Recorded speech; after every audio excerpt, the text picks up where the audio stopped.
Okay, that should be a lot better now. Now I can just lean against the table. Are you ready? Because I'm more than ready for that. Turn down the music. Now let's get started. There we go. Alright, what's happening, everybody? It's your boy Hardcorn, and we're back today with more action Taimanin. The good stuff, you know it and you love it. Today we've got a whole hell of a lot of things to go over. I've been away for a moment because I gotta do some stuff at work and I have to do other things as well. So today we're gonna go over Kurenai's Renewal, the limited supporters that got added into the game, costumes as well, and there's a few other there are some bug fixes that also came out during Kurenai's Renewal. And also, this is a much smaller detail, is that the private room got updated. It now has a whole bunch of features that actually make it a lot more simpler to use. So we'll probably go over there and check it out, probably there at the end. And as always, we're probably going to go check out also the, the supporter story, because I already have, well, we'll just get right into it. For starters, Eleanor's Eleanor's limited package has come back. It's the one that had like the big controversy about how it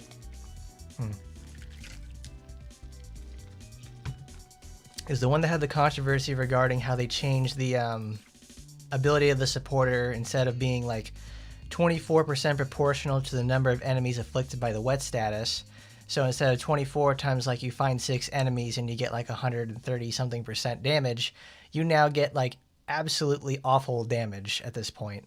It got severely nerfed and they did it after the fact and they didn't say anything, and they will always cover their ass with regarding the technicality regarding this. It's in development content and they're going to use it again. They also have some new videos on the Action Taimanin channel. We'll be talking over about how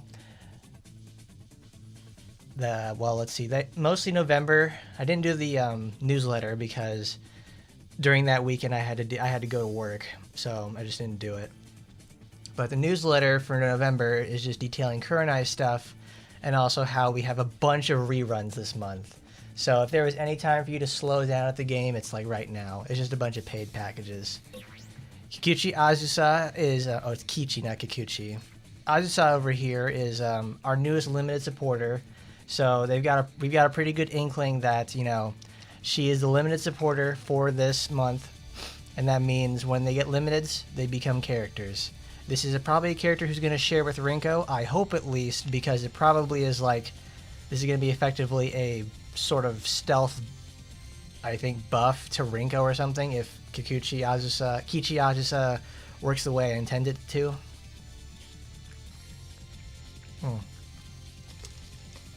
I will obviously find out.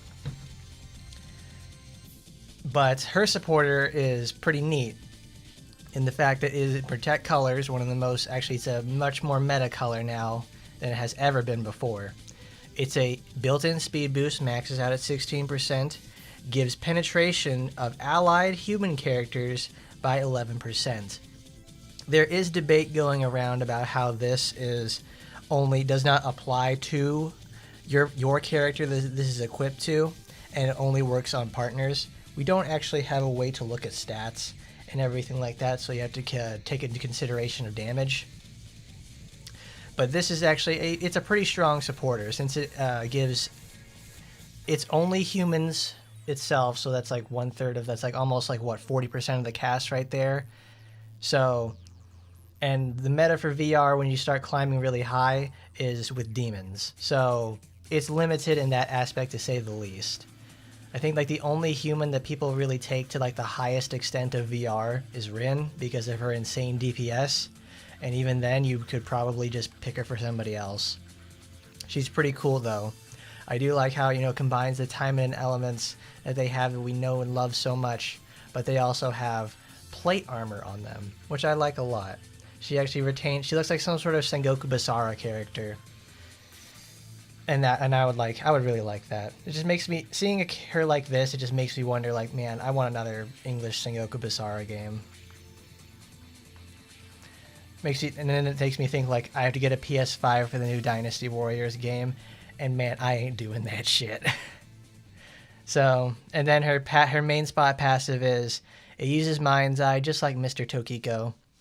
Decreases critical resistance for 28% for 6 seconds. That's a passive at least. So it's 10 for 6, so you have a 4-second wait. And then you have probably a moment of invulnerability. And then do a stabbing attack, it does 640 damage. Not the best call, you're obviously using it for this.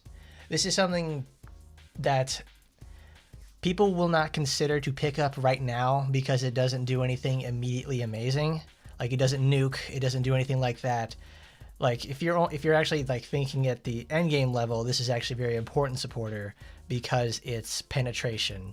Penetration has obviously had more penetration into the pool as of late, and it's become very important. I need to find that video that has what the guy's name is, like, oh, it's something Asagi. It's like the super whale guy who manages to show off like all these advanced part of the characters. And Kurenai, we'll talk about her right now actually. Kurenai in that video manages to do 115 million damage in about, I'd say 90 seconds. Granted, that's on Mass Taimanin, which is typically a character who is, like, she's solved, she has the stun strategy, but Kurenai got a really sick renewal.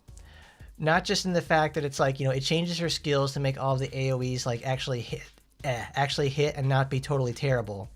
She gets an Ignis level weapon to actually get her renewal going. This is a twin sword, infrared and ultraviolet. So it doesn't have an active, but it has like the best passive ever. So this is actually an all.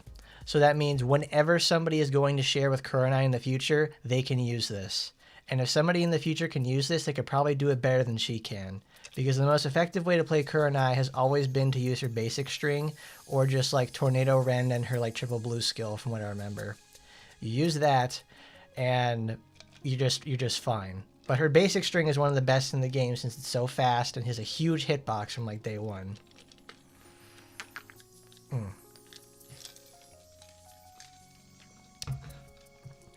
But this has normal attacks have a 25% chance to increase base speed by 12% at max for 8 seconds, and inflicts Wind Scar on enemies.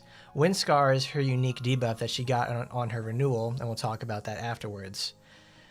The tornado attack generated by Wind Scar is applied with 100% penetration, and the damage dealt is increased by 120 to 240%.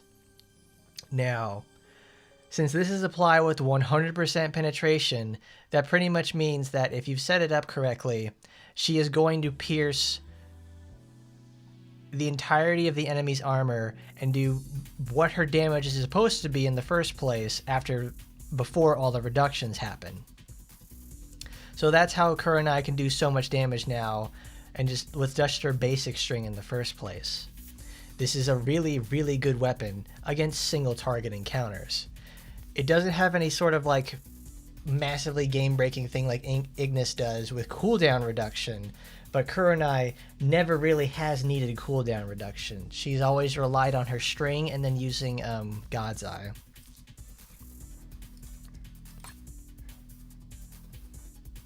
I gotta say, that's honestly 8 different kinds of nuts in a 5-pound bag. Like, my goodness. So, I have 1 copy of the weapon and I enchanted it a little bit. I want some more copies, but we're gonna go move on a little bit. Next, we're gonna go talk about, well, that's my custom Kurenai color.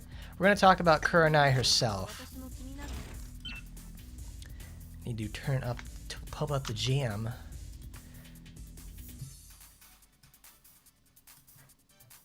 Let's go put on Bardonic Adventure 2. Okay. So this is Kurenai's Renewal. I actually need to get the Steam page out to find out where her all the changes were.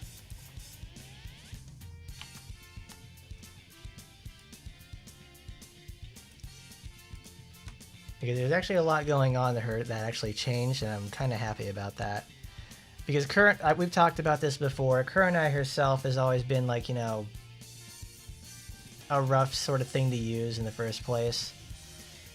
Like, she's only ever had her basic string, everybody uses her for God's Eye and like suction compositions, and the most recent thing she's ever had going for her was, since she has such a great basic string and it's so long and it chases, she's able to keep up with someone like Mass Taimanin and just keep the disarm strategy going with her. Even though, for the most part, her own sister Felicia actually does a way better job at keeping the heat on and the chain going. In fact, that video by that Asagi guy is actually nuts enough that it uses like Felicia's multi-hit version of her attack, of her Taimanin art, and it makes it so that she only has to do it by herself and she can keep the entire buff going regardless of what's happening. But Kurenai now gets to become a raw DPS option, and that's great. Gotta unlock the picture. But how we doing, everybody? I'm glad to see you all, everybody. It's good to see you. We're gonna talk. I just love talking about this sort of stuff. Just got so excited I want to get directly into it. And hello there, Jeff, Tim, Raptor, and Grits. Everybody here, thanks for coming by.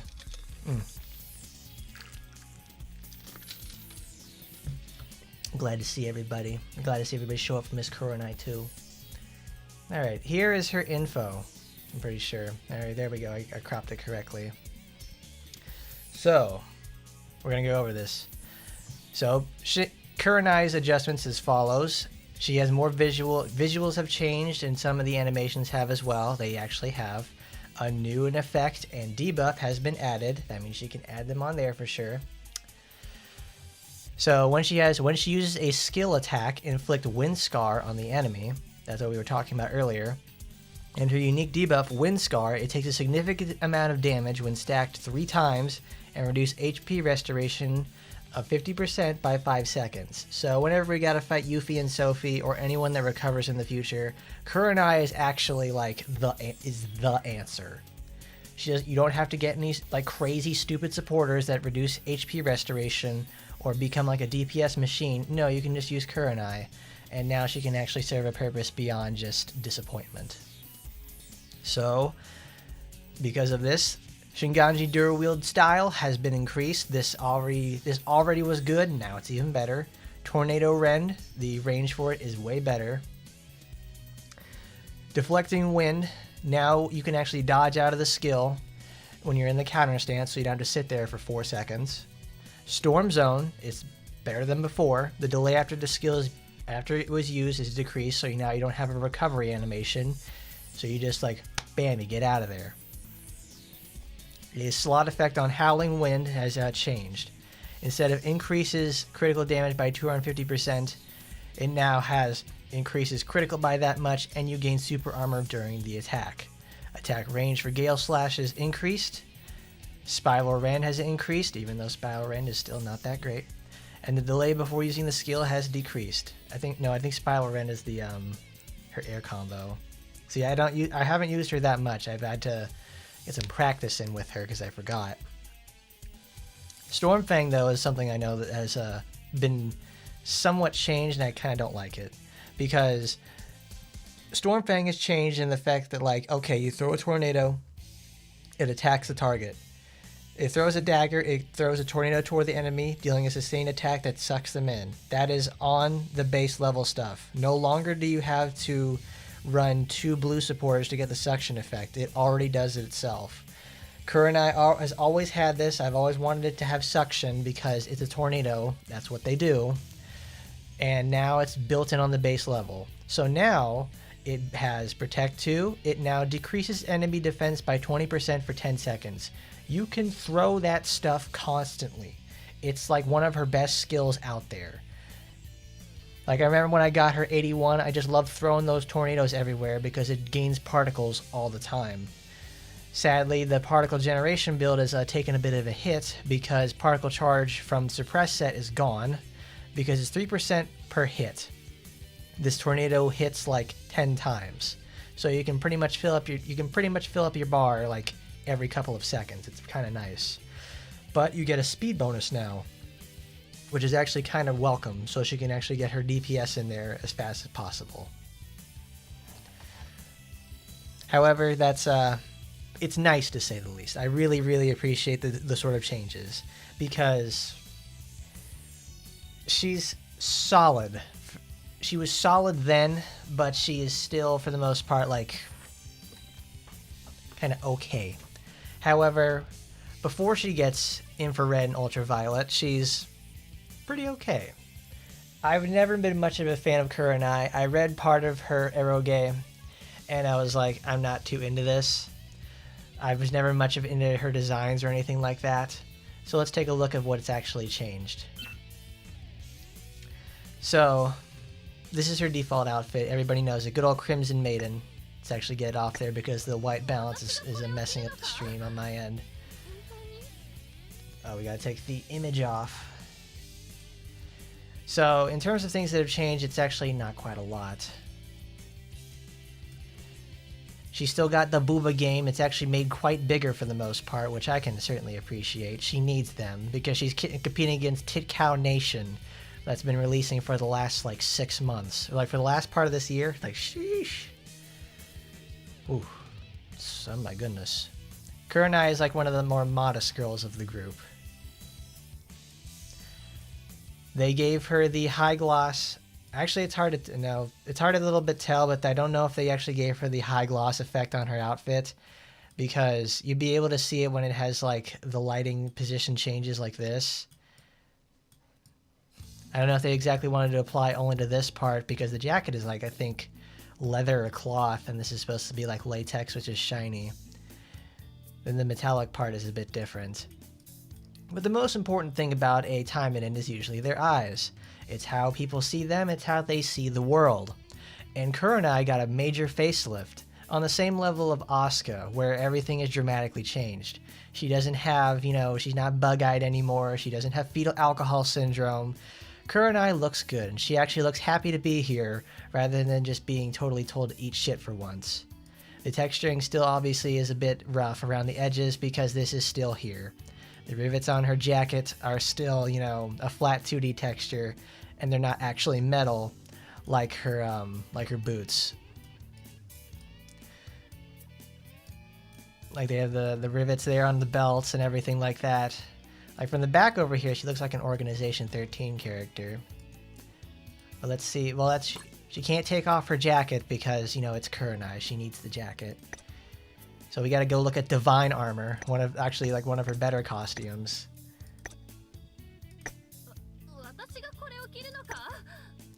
I forget when you could actually change the hairstyle for Divine Armor. But I actually really like, though, that for the most part, they have, they really took care of Kurenai this year. They gave her a new package. They reran Divine Armor twice this year, I think.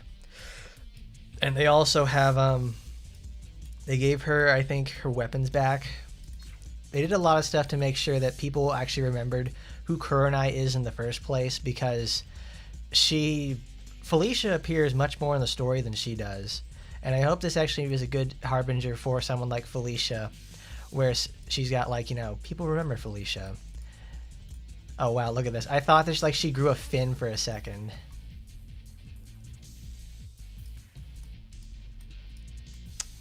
Nice. She's still got the booty game going on. She's just happy to be here.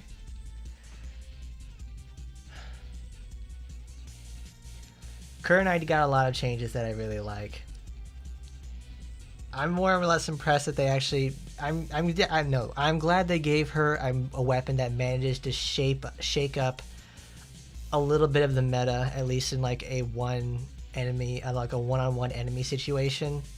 Because most enemies in VR, I don't think any enemies in VR can heal for the most part. So it's this is an answer for her, at least in arena, because every time that she lays down the buff, it all it needs is one stack and they have 50% HP reduction. So if anybody's healing, it's like great. Kurenai can just throw down like Storm Rend from 20 miles away and then just have the tornado make sure they can't heal anymore. So it's like an answer like Shisui or Emily, Murasaki, anybody that really likes healing in arena. Or Noah. Noah does that too. It's like, you're conflicted with the current change to the Kurenai's face. You like the softer look. Her old version was close to the visual novel and has its own charm. See, that's the thing too. They did the same thing with Asuka and especially Asagi, because Asagi herself, when like the original, when this game released in 2019, it looked exactly like how she did right out of the visual novels, and I liked that a lot. That's actually what got me to play the game in the first place, because they actually got to take the style from the characters themselves inside those and put them into 3D, and it looks really good. Granted, it could look better because now it's we're approaching 5-something years at this point, and games have improved. However, they've managed to keep up for the most part. So it makes me wonder if they're going to create like Taimanin, Action Taimanin 2 with all the stuff they've learned.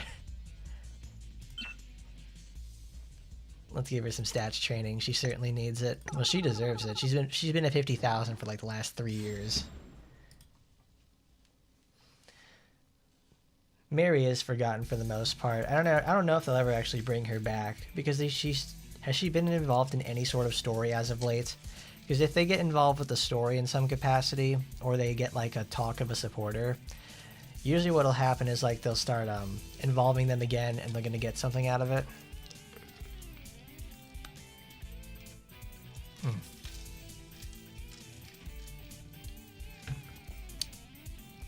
I mean, if they made this like an Overwatch 2 situation, it certainly wouldn't turn out very well. But let's talk about another thing that Kurenai got earlier. It's Killer Doll. Remember the Chucky thing we were talking about? Okay, now we got Chucky over here in the game herself. Like myself and so many others, we wish that she actually got Jason. No, yeah, she got Jason, because Jason uses a gigantic machete to go fight and chop up the kids at camp or any movie he's in.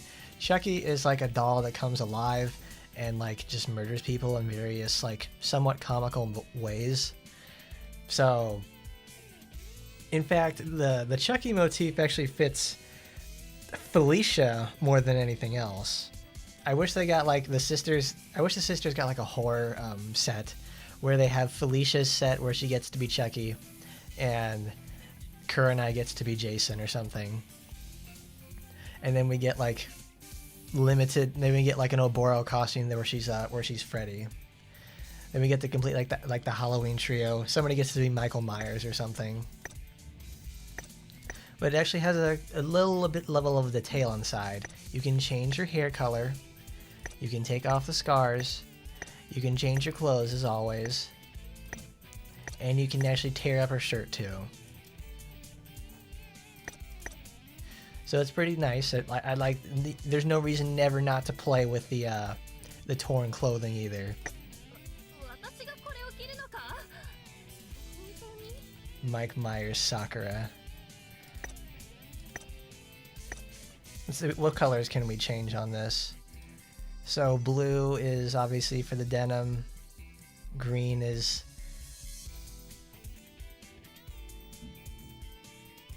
Let's see what we get out of this.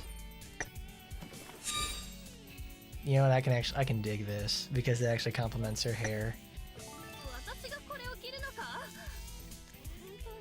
She looks like Gum from Jet Set Radio or something. There we go. See, that works. That kind of works because her...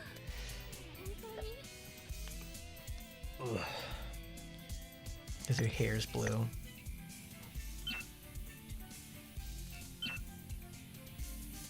Oh, I thought I changed it. Alright. Well, let's see. We've got Twin Swords, Infrared, and Ultraviolet. Let's level these bad boys up. Because right now we've also got to take down the new event that's come out. I didn't do anything for it yet because I try to save these for them. So I actually have stuff to talk about.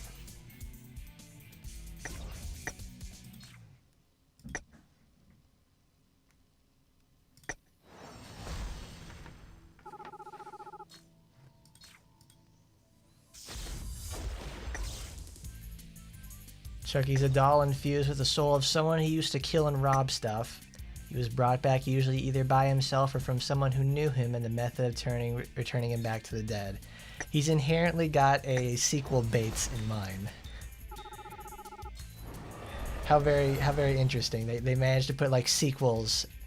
They knew he was going to be a million seller, so they made him like a franchise winner. So let's see. They have let's see. No, we have 2 Demon Knights. All right, let's pick ourselves up some copies of this. We're gonna do a couple of rolls to see if we get anything regarding her, because obviously it's Kurenai right up, and in the 4 years I've been playing this game, I don't have any of her weapons maxed in any capacity. It's mostly because like the pool gets so diluted over time, there's no way to get like anything specific. Like there we go, we got one for those.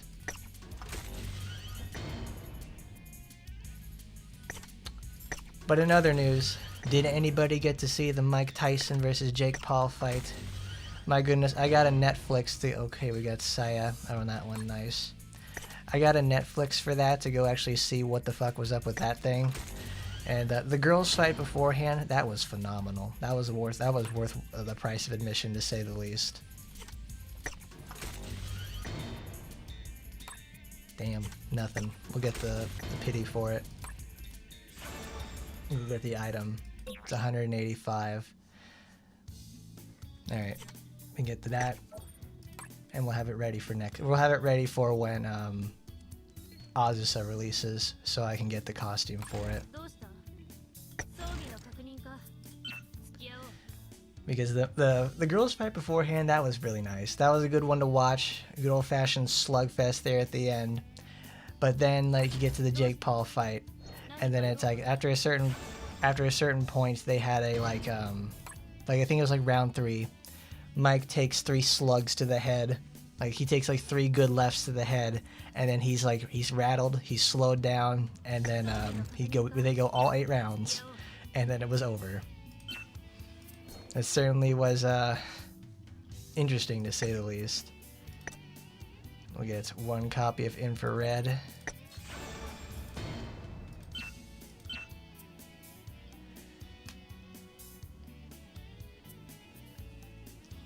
Yes, we do have a club for the most part. We have full slots. I have to check if there's anybody who hasn't played for at least more than a week, because typically I like to have active players in the club. Yeah, I like to have active players up in the club because I want the donations so we can actually have party. We have everything maxed out at this point. It took like a little bit over a month, but it's doable.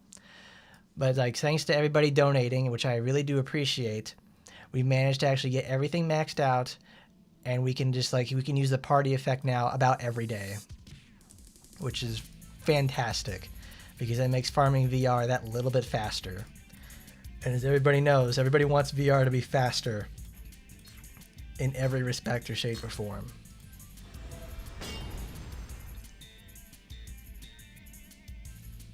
The undercard was better than the main event. You're damn right it was.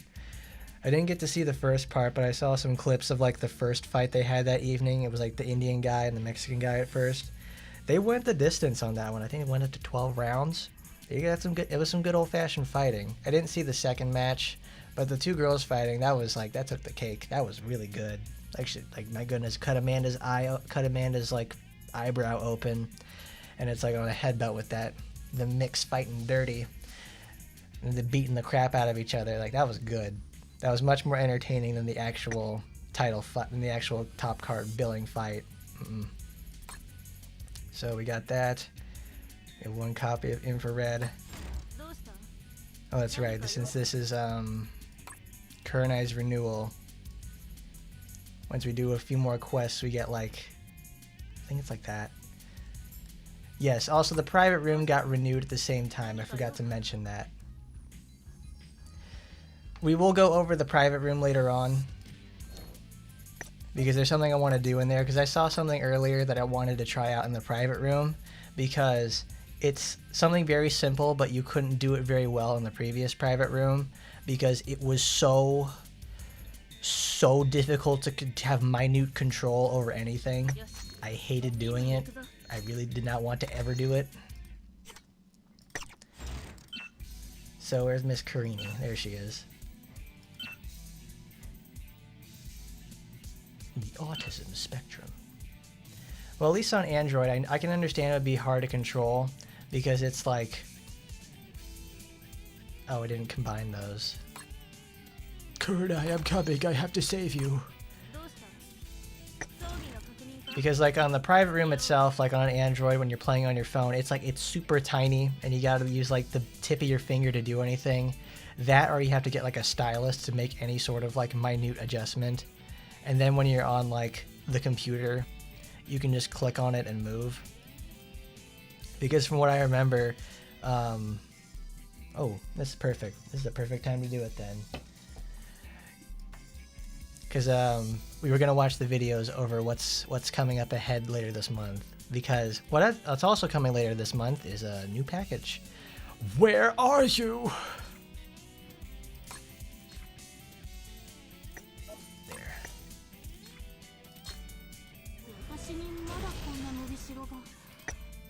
Also, look at this. They gave Kurenai the booba action. Look at that. It's like they always, like in her previous supporters with like everything else, like they were like, you know, she's looking okay, but then they gave her some E's. They gave her some F's on that one. Thick as hell. Oh goodness, she's big. Alright. Kurenai, be quiet. We have to go do a reaction video now. Okay. Keith the Ruin for Pyramid Cave. You don't want to see that one. Alright, window capture.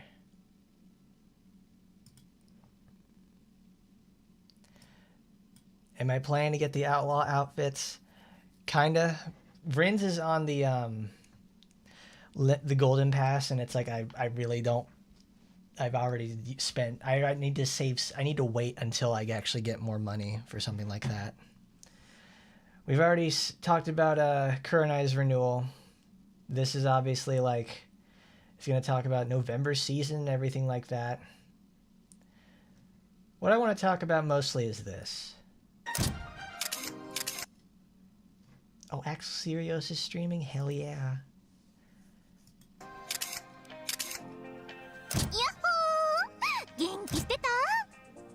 This is Francis. This is Francis's original RPGX outfit. And I gotta say, I'm very happy for what it brings to the table. It actually brings all of her Genguro Gal accessories. You can actually put them on her character. It comes as an actual outfit. She gets the funny cowboy hat, and I do love me some Yeehaw Gomenasai partner stuff. It's great. And she's even got Funeral of the Dead butterflies.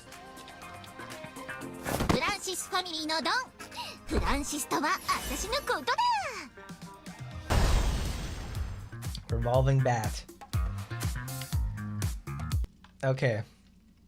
Now, revolving bat. This is interesting, because revolving bat is essentially, it solves every problem she has. You still have to use intoxicate. Well, if you want to actually use her resource generation stuff, you have to play with this weapon now, because actually using it from the dodge proc and everything else like that, because that dodge proc is god awful. So now you get tipsy after using every single skill, which means after you get 4 slots, and you're actually using the tipsy generator, you can effectively get 2 after every tipsy generator stuff. Really good weapon. This is 5/5 material right here, which is actually why I want to wait with all my gems, because I want to pick this up for Francis because I want this super hot Oni to actually not be terrible. Because she gets to do 10 seconds of Intoxicate. So you get to take away control of your character for 10 seconds. So which means this is really good for AI characters in VR. Now you do basic attacks while intoxicated will do 50 to 100% chance to deal 3 times more damage. It's pretty nuts. That's kind of busted to say the least. So she gets a good weapon.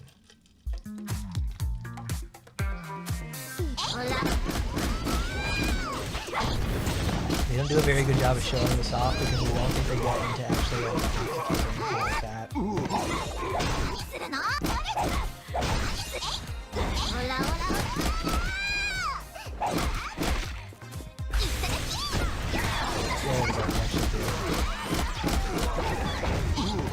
So now each of those swings means like she gets to do a ton of damage. You make good money. Yeah, I did predict this because there's no reason why they would make her so terrible and so difficult to use in the first place unless they were trying to actually plan something like this in the future to correct this. I don't like it because this is what they did to Eleanor. Eleanor was a good character from the start with all of her AoE coverage and all that stuff. People didn't care. People care now because Francis is a character who is actually rough to use and difficult to actually make work. So now we have a quote-unquote hot fix for like $45. It kind of sucks. I like this though. I was making a joke about this at one point. It's like her shit. I have the original PNG for this somewhere, but her belt in RPGX is I love sex. It's great. So it's like instead of just like heart, space, sexy, it's like the best thing they could ever do with that. So she's the law around these parts. I'm very surprised they didn't do like I don't know, is there an Android version of the PNGs like this? I'm not Android, but iPhone version of them. So now that she has her original outfit, you get to see where the handcuffs from Heartcatch come from. Her guns and revolver. Well, she doesn't use a revolver. She uses a Tommy gun in her ult. You can see where the grenades come from. She's even got holsters for those, and even little funny boots as well. This is actually what I expected when they when they were going to release her in the first place. Because when she came out in the on release date, she didn't have anything like this, and it was like it made me kind of sad because this is actually why I like Francis. This is like the thing I like about her. She's fun Oni lady, and she was tan like this. The supporter from like the Art 4 is like I think 3 years old at this point, because it's pretty old. I remember seeing the scene for this and released a long time ago.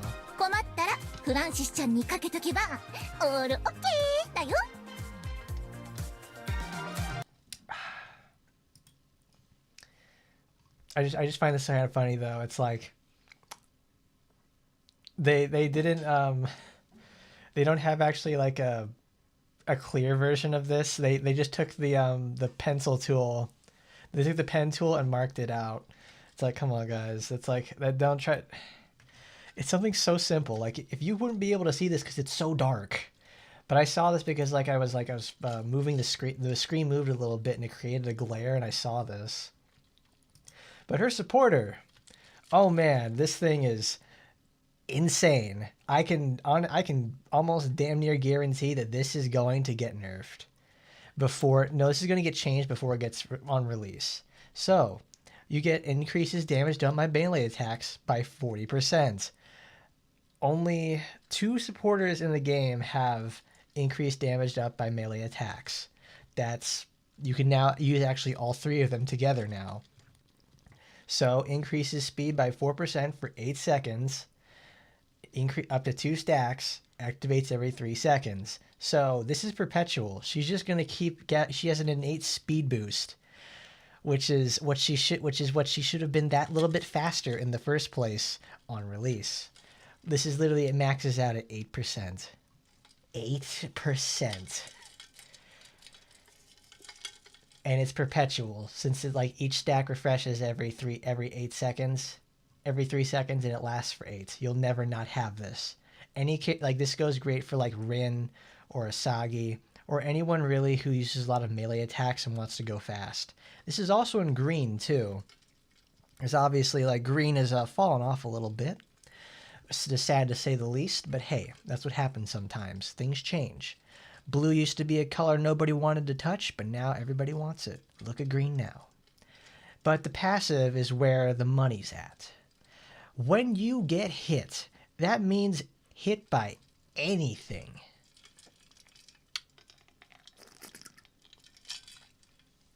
There is a 40% chance to reset the skill with the longest remaining cool time. Activates every 3 seconds. So if you get shot in the chest 10 times by a little machine gun guy, that means they have a 40% chance on every single one of those hits to reset a cooldown. This can go on any character at any time. The actual call effect doesn't matter except to anyone but Francis.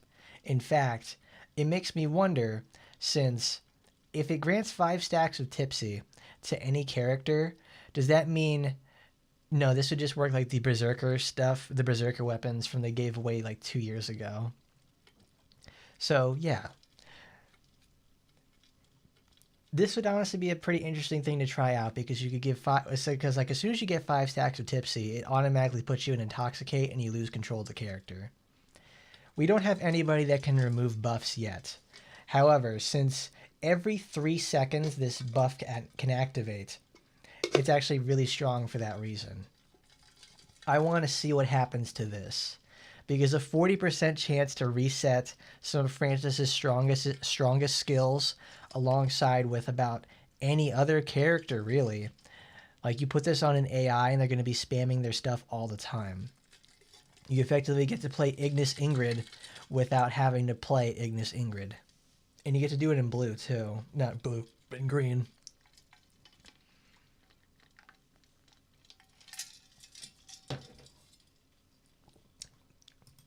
I'm very glad Francis gets what she finally deserves at 2 months later.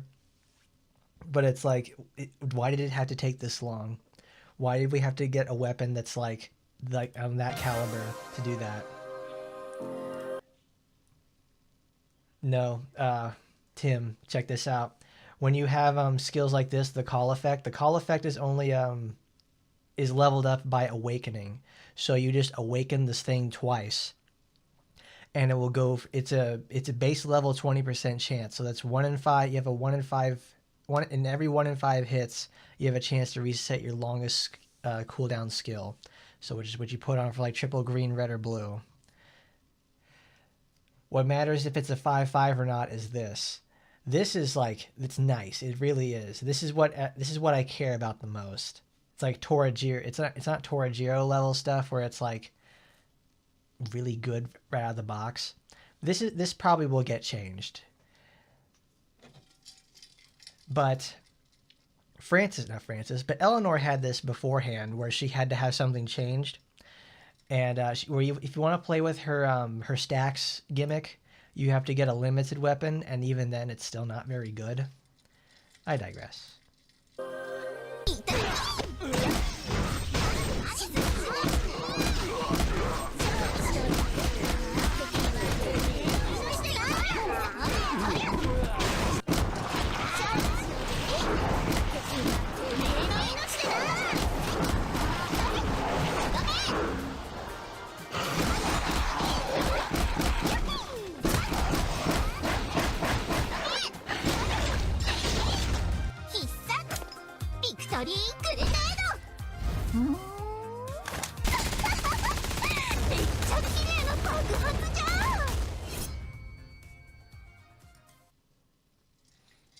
I do like how we're finally getting more of the wanted costumes. I like those a lot. Like, I think Rin's police costume is also part of the wanted set too. I like this. I like the wanted costumes a lot because Oboro and Asagi got them and they're really good looking. Everybody loved them. I know everybody does because nobody can stop talking about them. And that's what they like to see. Because even then I got it on the main page. I got Officer Purple good and sexy. She's so sassy. And they got Oboro over here. Smooth criminal.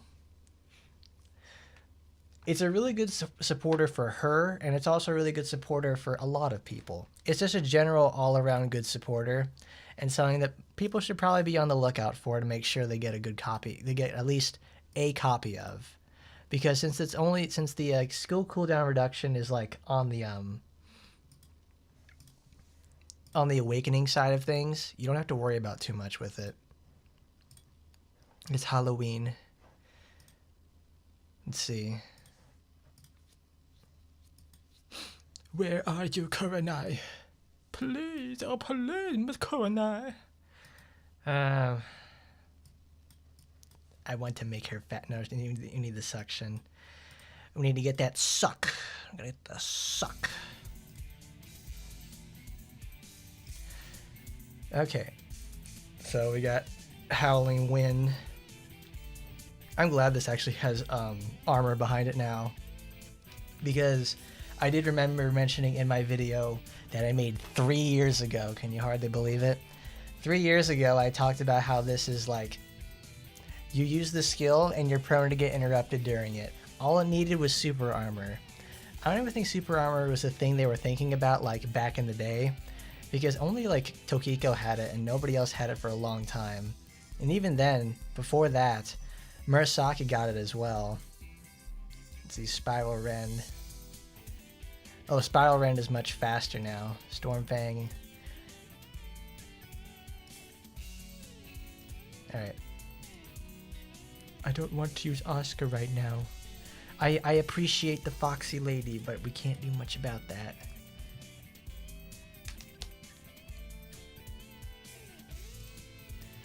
You guys can read the story. I like that. I like that a lot. I like that it has suction built in.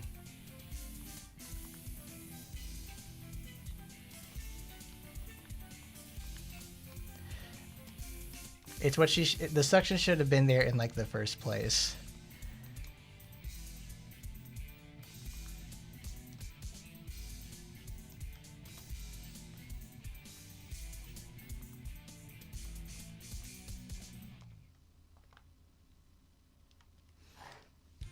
You still have to play from the outside though with Kurenai. You can't like man fight something like Murasaki. She still encourages tactful play. Let's see what her ultimate changed to. No, okay, no, she before she did that. Okay, she still smacks her sword.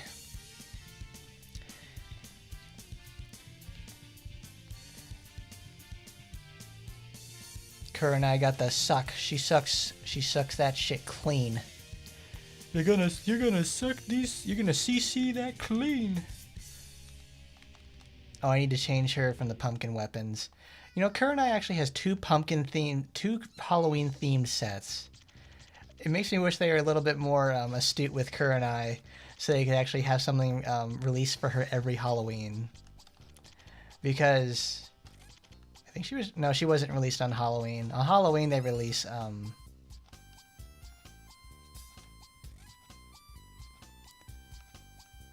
Halloween, October is when they release anniversary characters. By the way, if you haven't checked out the overview of those anniversary characters from years past, check that out. That was a fun video to make. I liked having to go back and see all the old footage I made for all these characters. One, I've gotten certainly a little bit better at the game as time has went on.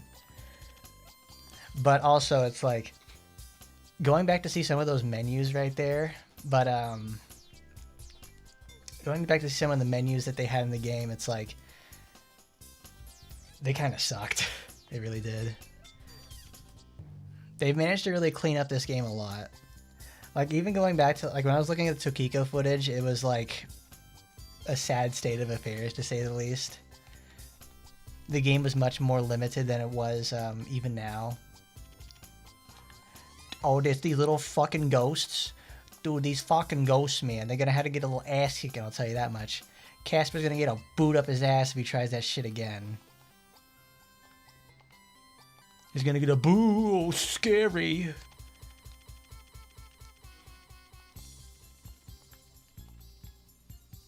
Wait, do they even have health bars?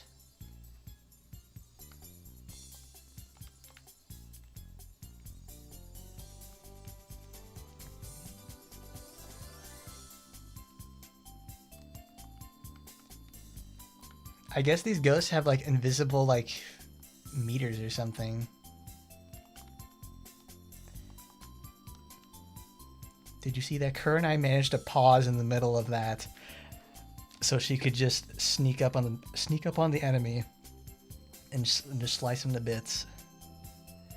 Who's gonna get the pilgrim costume? It'll probably be Yukikaze. Yeah, we'll get Turkey Shiranui, Pilgrim Yukikaze, and I don't know, Kikuchi Azusa, ship captain. I don't know. She's like vehemently Japanese. I don't know how they're gonna be like integrate her into Thanksgiving. Well, all these characters are probably except for like Asuka or something. Like, see, Kurenai's got pumpkin sword right there. Where is it? There it is. 489 weapons. That's sick though. That's kind of legit. That almost makes me feel like they were going to do the Jason one, because look at the size of this thing. That's Jason's machete right there, and well, obviously Chucky's knife too. Like, my goodness gracious. Where is? We don't need Howling Wind. We need No, God's Eye doesn't do that. It doesn't give There it is, Storm Zone. We saw a Deflecting Wind. We don't need to see it again.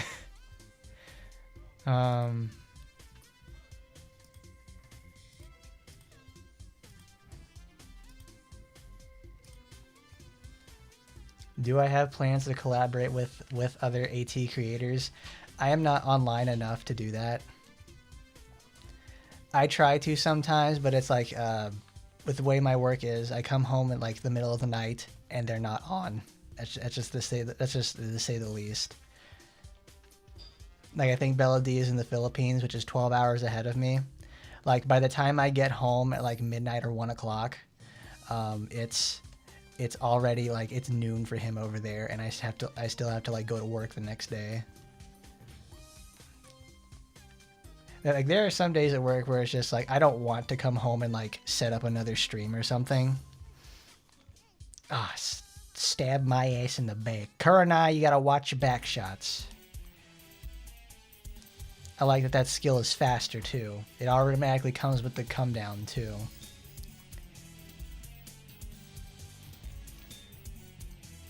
I mean, I would certainly do very nice to collaborate, because well, if you would let me get a little bit meta for a moment. The one thing I don't like making with videos is having to do thumbnails every single time. I really hate doing that. If it's not like a video that I'm like making specifically for myself, like the Students of Kivoto Stop Racism or the anniversary thing, those are like videos I'm making, and I don't mind making thumbnails for those, because it lets me get really creative, and I like that. I don't like making them for streams, because it's like you have to have a new one or it reuses the old one, and that's like, I cannot stand that. It makes me just want to make like one of them and just keep using it from there.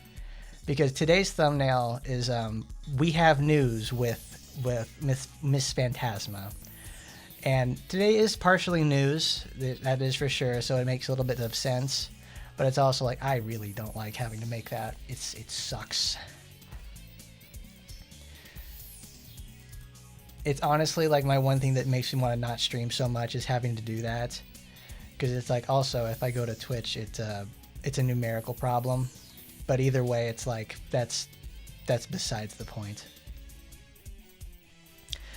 Looks like the final boss for the event, though, was Felicia.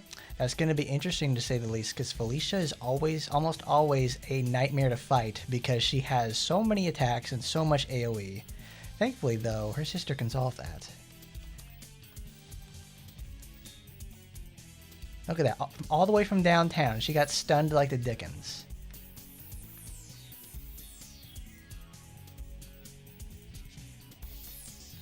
Get up, Kurenai. You gotta get up.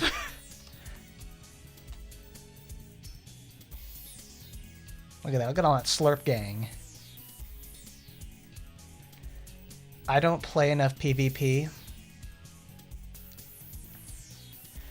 to actually get into that sort of thing. Also, I have Ann Rose. I don't want to do it. Like, well, who won the tournament anyway for that? Because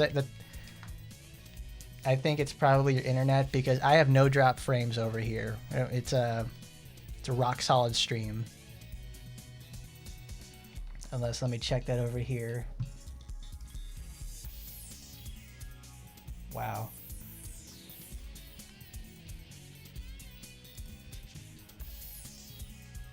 No, it's still on. Yeah. Scared me for a second. If I had a chance to like participate in like the PvP tournament without it getting away, would I do it? I would give it a try, see what happens. Because I watched a little bit of the tournament when I came home from work. I think I was like, it was either finishing up, so I watched it on the VOD. Because it's like, most of my waking hours are spent from like the afternoon into the middle of the night because of my job. So it does coincide pretty well with like, you know, I get to have the evening people streams and also like morning European time. I don't actually have much of a European fan base. I guess there's somebody else that satisfies that over there. The last major tournament was the Ann Rose Multiverse. The reward was Ann Rose. I remember that, but in the future will Golden Pass rewards.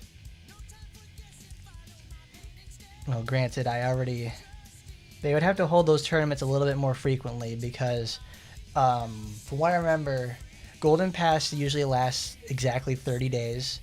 So you would need to have them effectively the day after they release.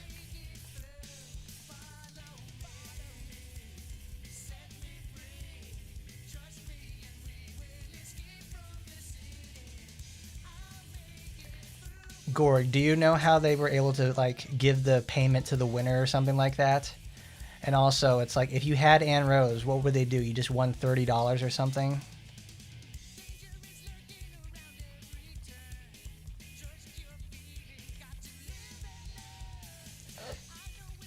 Because that would be pretty awesome to see like AT money matches. Action Taimanin Money in the Bank Tournament Edition. How did that not hit him?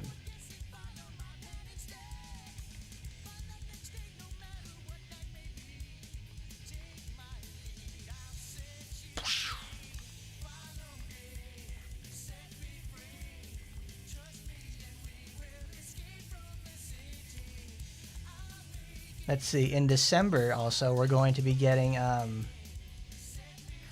well, December is when they, what I effectively like to call the new year of characters, because October is when the game is effectively has its anniversary. So every character after that is essentially in its next year. So that means Azusa probably is going to be the first character of their new year to come out, because after that it's their next character release is February.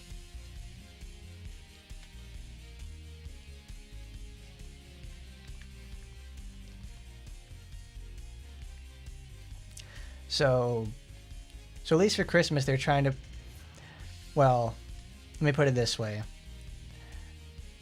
Let's see how Christmas turns out, because it's like, oh my god, again with these freaking ghosts. They don't get caught in the suction either. I now understand why people were complaining earlier, because I was reading some things about how like, oh man, this game fucking sucks, because I'm getting my ass handed to me by these little like gunner ghosts and shit like that. And I'm like, I see what they mean now, because it's a lose-lose situation on the what do you call it? On the hard mode missions, you have like you have to take less than 30 hits, and these ghosts don't get caught in suction at all. So when you use a character like Murasaki who has armor and will go straight through these attacks, that means she's also going to get hit during the entire duration.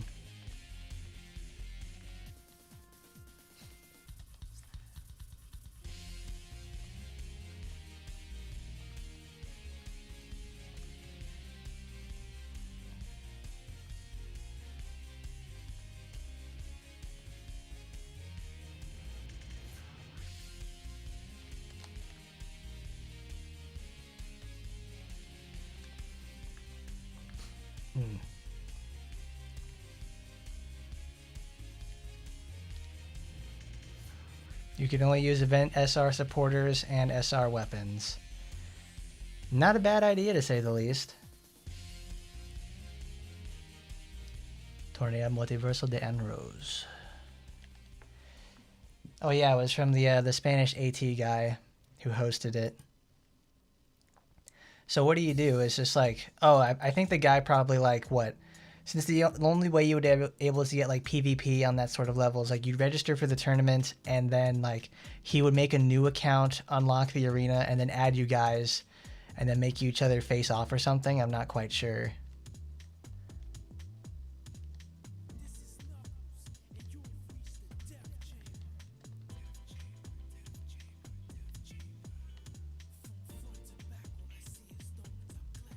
Did the game crash? Okay.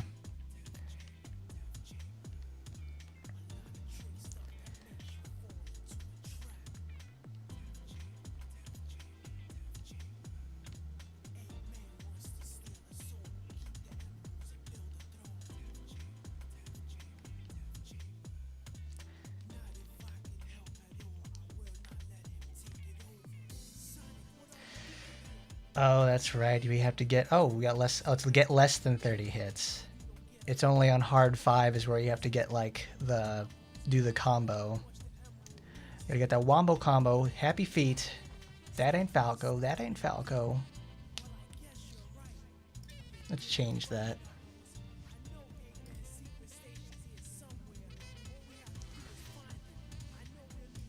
No, she's a demon. She's a real semen demon, to say the least.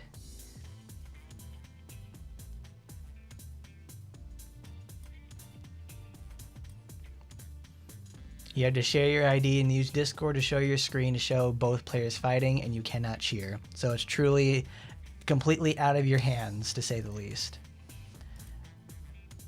While it is a cool concept, it makes me think like they really don't care about that system at all. Because it's like if it's so cumbersome like that to actually fight another player. Because it's like, I know you have on the list, you can like compete against another player on your friends list. But even then, that's like, that is so ass. That is 3 different kinds of painful.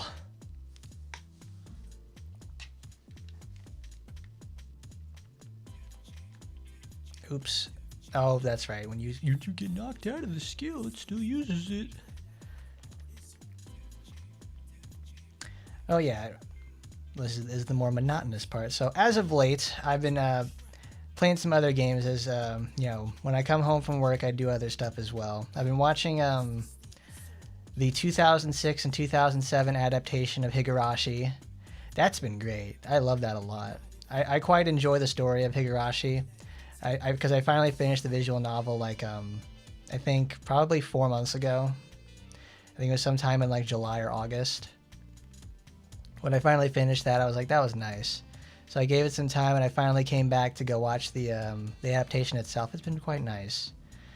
I can see why it's appreciated. But in terms of other games as of late, because I've been trying out God Hand. If you've never heard of God Hand before, it's the final game released by Clover Studio before they were shut down by Capcom due to poor sales. And then after that, they made Platinum. The people who left from Clover made Platinum. And obviously they made like Bayonetta and Metal Gear Rising and stuff like that and other shitty games.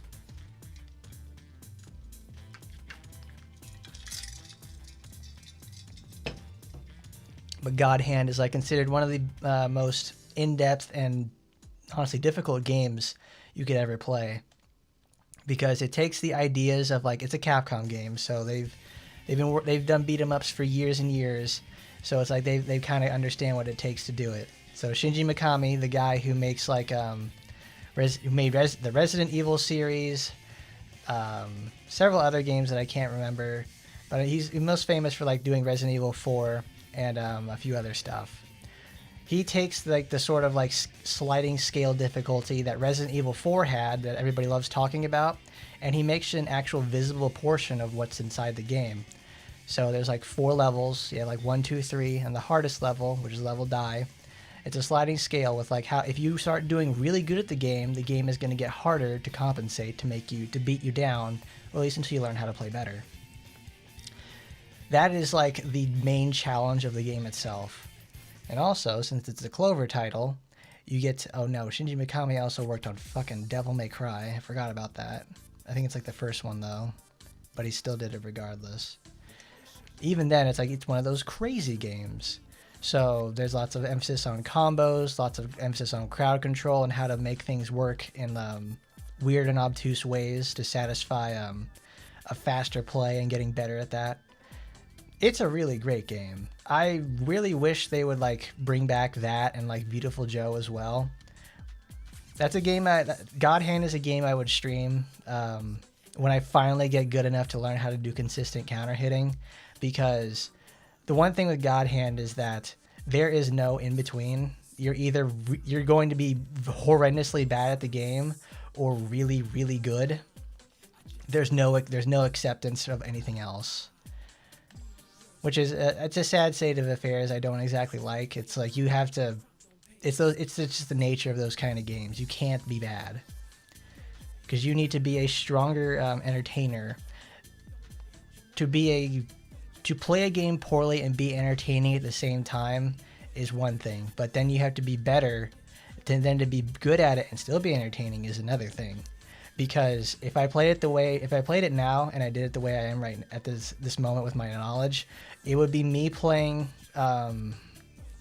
New Game Easy and still dying, because it requires all of your concentration. Like, my goodness.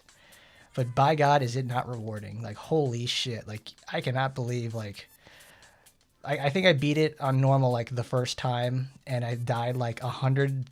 I died, like, 90 times. It's so hard. But the virtue of knowledge is what makes it so good. I could not recommend that game harder than anything else, because it's like, if you really value, like, the action games in any capacity, you'd probably have heard of this or played it in some capacity, because it's just that good. Because like Alien vs Predator for the arcade, when you play as Lieutenant Kurosawa, she has a lot of air combos, ground combos as well, a lot in high degree of movement. So she gets to play like a crazy game from 1994, which is like, that's honestly like amazing. So get less than 30 hits, fucking bullshit. But anything else after that is like, it's great. Because like for the most part, I try to play that game like at least for like 1 or 2 hours every night so I can get better. Because it's similar to Beautiful Joe in the concept that like you have to, one, understand how the game works. You have to the responsibility of understanding how the game works is immediately on the player. There is no ifs, ands, buts about it. There is no shortcuts to knowledge. It's literally just practice. And it doesn't feel like work, or at least not yet. Oh, I gotta use these effects.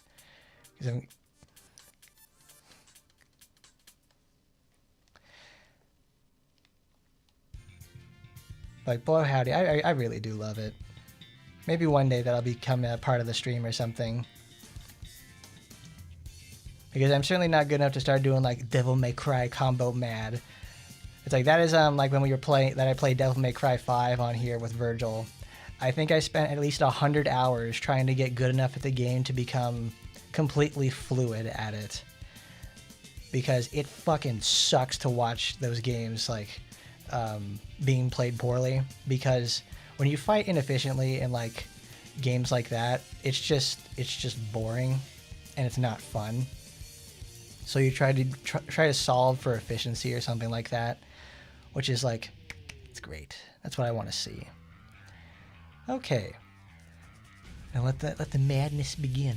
All right, go to supporters. We go over there with that. Get blue. All right. But that's enough out of me on that one. I love God Hand. I'm glad I finally sat down and played it for the most part. That was the most important thing for me. Because I had played it in the years past. And it's very good. I didn't just like... It didn't immediately click, which, you know... Sometimes that's what it takes. If it doesn't work for you immediately, you just gotta go do something else for the meantime. But... I'm glad I sit there and I finally did take the effort to learn the game, or at least to be able to beat it and be able to be more consistent at it. I just really don't like the way the game looks. It's I'm not a fan of pro wrestling or like the Fist and the North Star aesthetic or the way things look in there. That's just like, it's not my thing. It's just, and the entire game looks like that and I really don't like it. And also, since this is like, it's a platinum title. This is the same company that made fucking Okami or something. It's like, those guys know how to have really good visual direction, and that game feels like leftovers from like something else. Well, they are leftovers from something else. They're leftovers from like every game that they did that for, and it's like it feels like a cheaply made game, but they just like decided to put maximum level mechanics inside it. So it ends up feeling like, did you guys ever play the Transformers Devastation? Transformers Devastation is a game made by Platinum, and it's like a licensed tie-in game. So it's kind of on the cheap for the most part. You know, like they're gonna reuse assets from like all the other stuff that they've made, and like they'll make new ones, but like that's where their money's going to. They're not gonna make a lot of new stuff. That's how it feels. God Hand feels like a licensed game, or what should have been a licensed game, but they decided to put their own spin on it just for the fun of it. Chaos Legion reminds him... No, that's it. Chaos Legion, they're grits. The Chaos Legion reminds me of... if any of you play Grand Blue Fantasy, you had to fight Beelzebub at some point. And good old Bubs over there, his signature move is Chaos Legion, where he says, Chaos Legion! Oh god, it's the super sloker. That skill, you come in there, you just throw that shit down, and it does like, he instantly kills the entire raid if you actually get Chaos Legion off. Was Chaos Legion a PS2 title? Because it reminds me of like, it's got to be one of those like little hack and slash games that was like released on the PS2 when, what do they call it? When Devil May Cry 3 released and everybody tried to be like them. But then they missed the point of what makes Devil May Cry so good.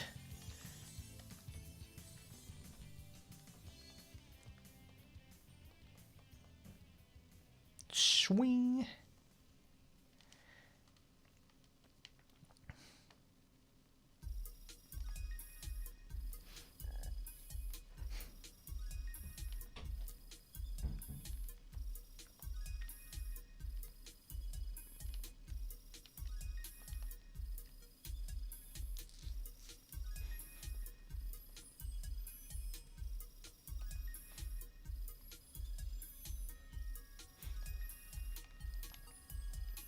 I don't even have a Switch in the first place. I don't play a lot of those games in the first place.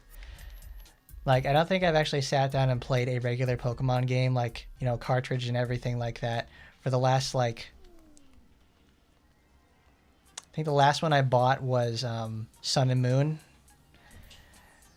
and I haven't played a new one since. All my Pokemon stuff, like whenever I want to get my fix, I watch replays on Pokemon Showdown, or I play Pokemon Showdown.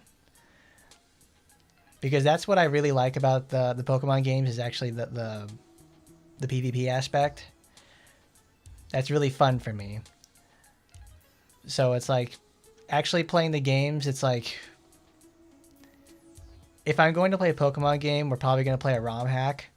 Like, we've done solo challenges here on the channel before, which is something I would like to do again, because those are games I think I complete in like one stream or something, which I like doing that a lot, which is where I get to sit down and play the entirety of like Pokemon Emerald with one Pokemon or something, or self-imposed challenges.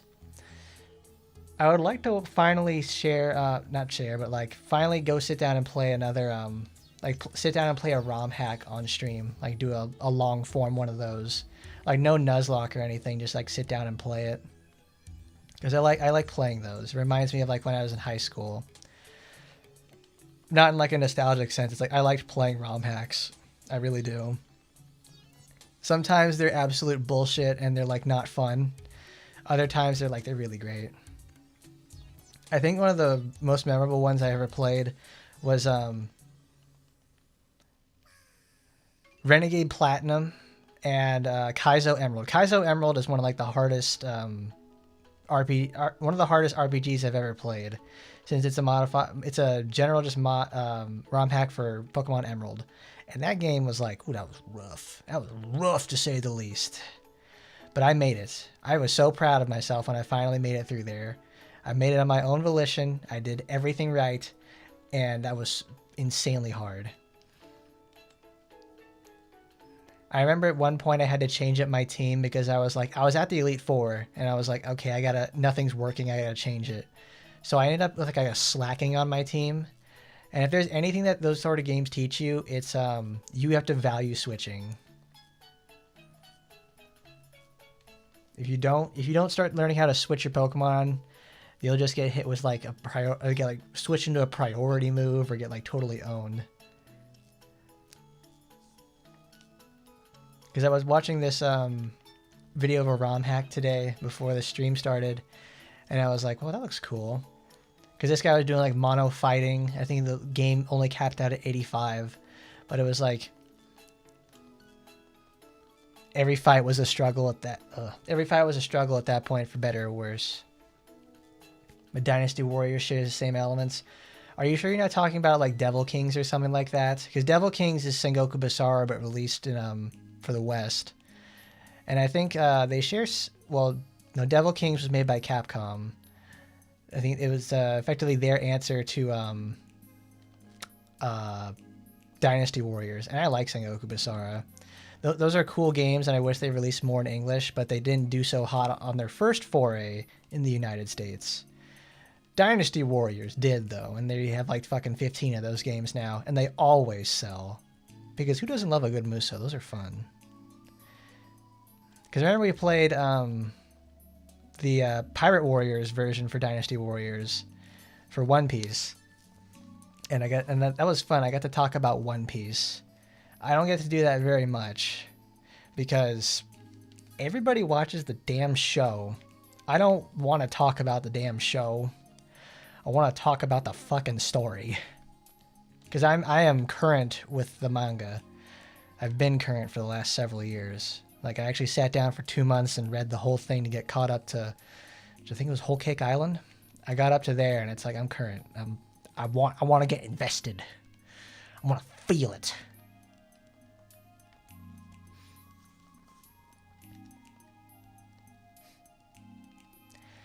Many PlayStation exclusive developers are dropping exclusivity and moving to Nintendo after poor performance of PS5 and Xbox. Well, I mean, there's no reason to be exclusive anymore. Like, the install base for these games has changed. It's like, they're not just like, Xbox had it right when they were going from specifically a games platform to being your TV box and everything else. That is the most important thing that has happened to their Xbox. While they may make a lot of blunders and stuff like that, they made the right decision to pivot from being exclusively for games than to something like a general entertainment service. Sony kept up the games promise as long as they could, but now they're starting to realize that, yes, it's time to go head over to where the money's at, which is a general entertainment machine.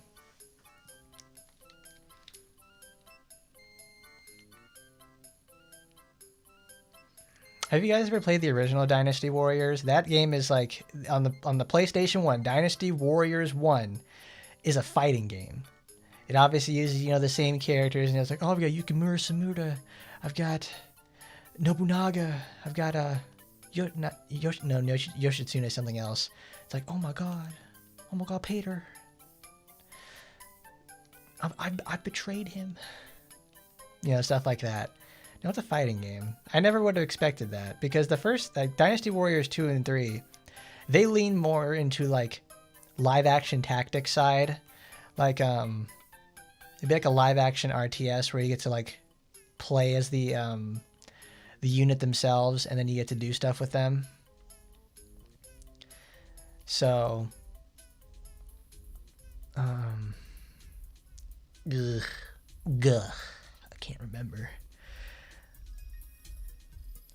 I'm losing my mind. Oh yeah, there's tactics. It's Brutal Legend is another RTS live action game, a live action RTS game that you could play.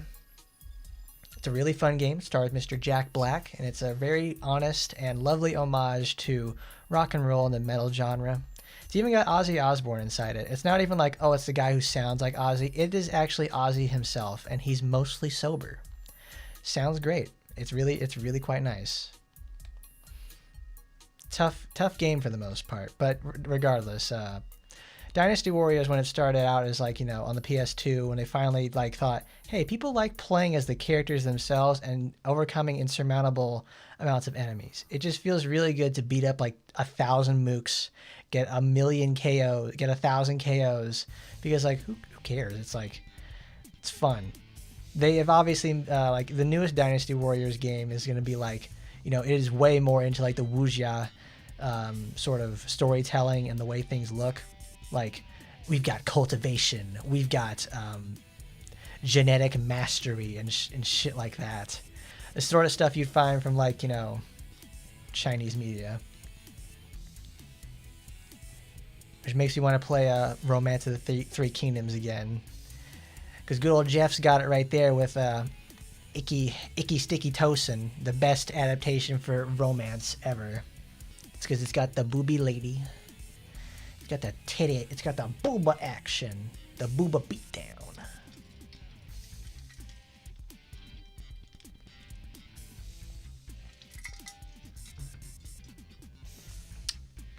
It's more like Devil May Cry with more crowds. Devil May Cry gets pretty crowded in the first place. I can only imagine what it would be like. No, they've already done that.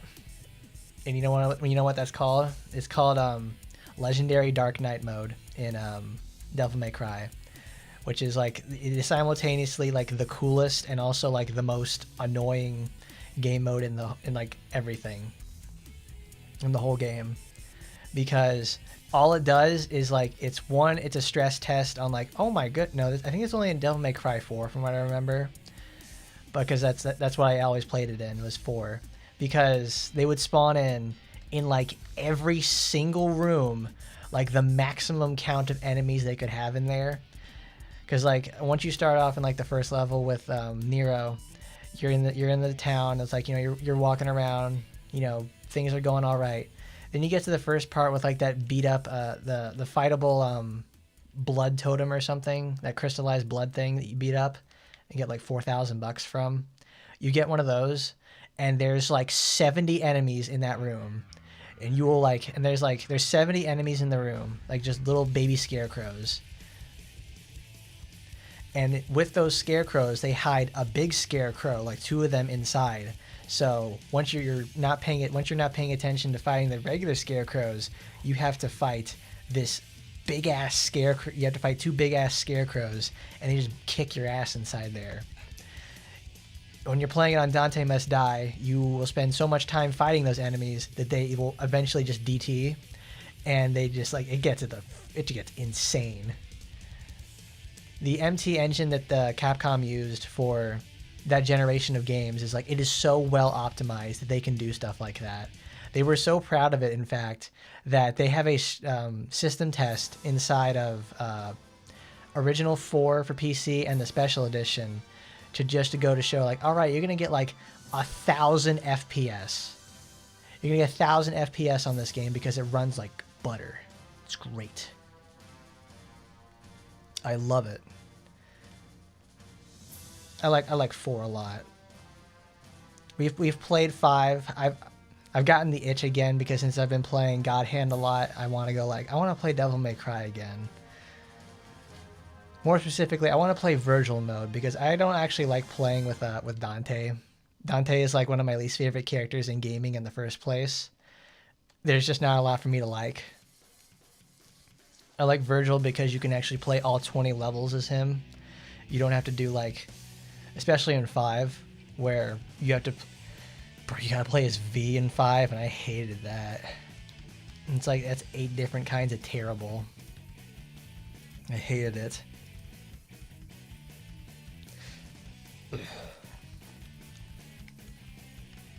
But no, with Virgil, you can play every single stage as him. You don't have to watch any cutscenes. You can just play the game. You can play the game as effectively as an arcade mode where there's no cutscenes, no anything like that. You can do everything. There's no weird ass puzzle solving. It's just the game. It's very rewarding in that aspect. Also, inherently, Virgil is easier to play as everybody's like, oh, you get to do crazy combos with Virgil. Virgil is also easier because you can swap back and forth with his set, because he only has 3 weapons. He always has. It's like Force Edge, Yamato, and Beowulf. That's all he has. And since you can swap back and forth with those, you can get like really aggressive with it.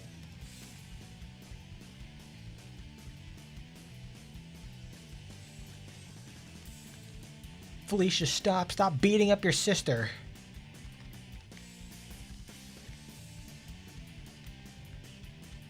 It's not called Virgil Must Die. It's not called Nero Must Die. It's called Dante Must Die.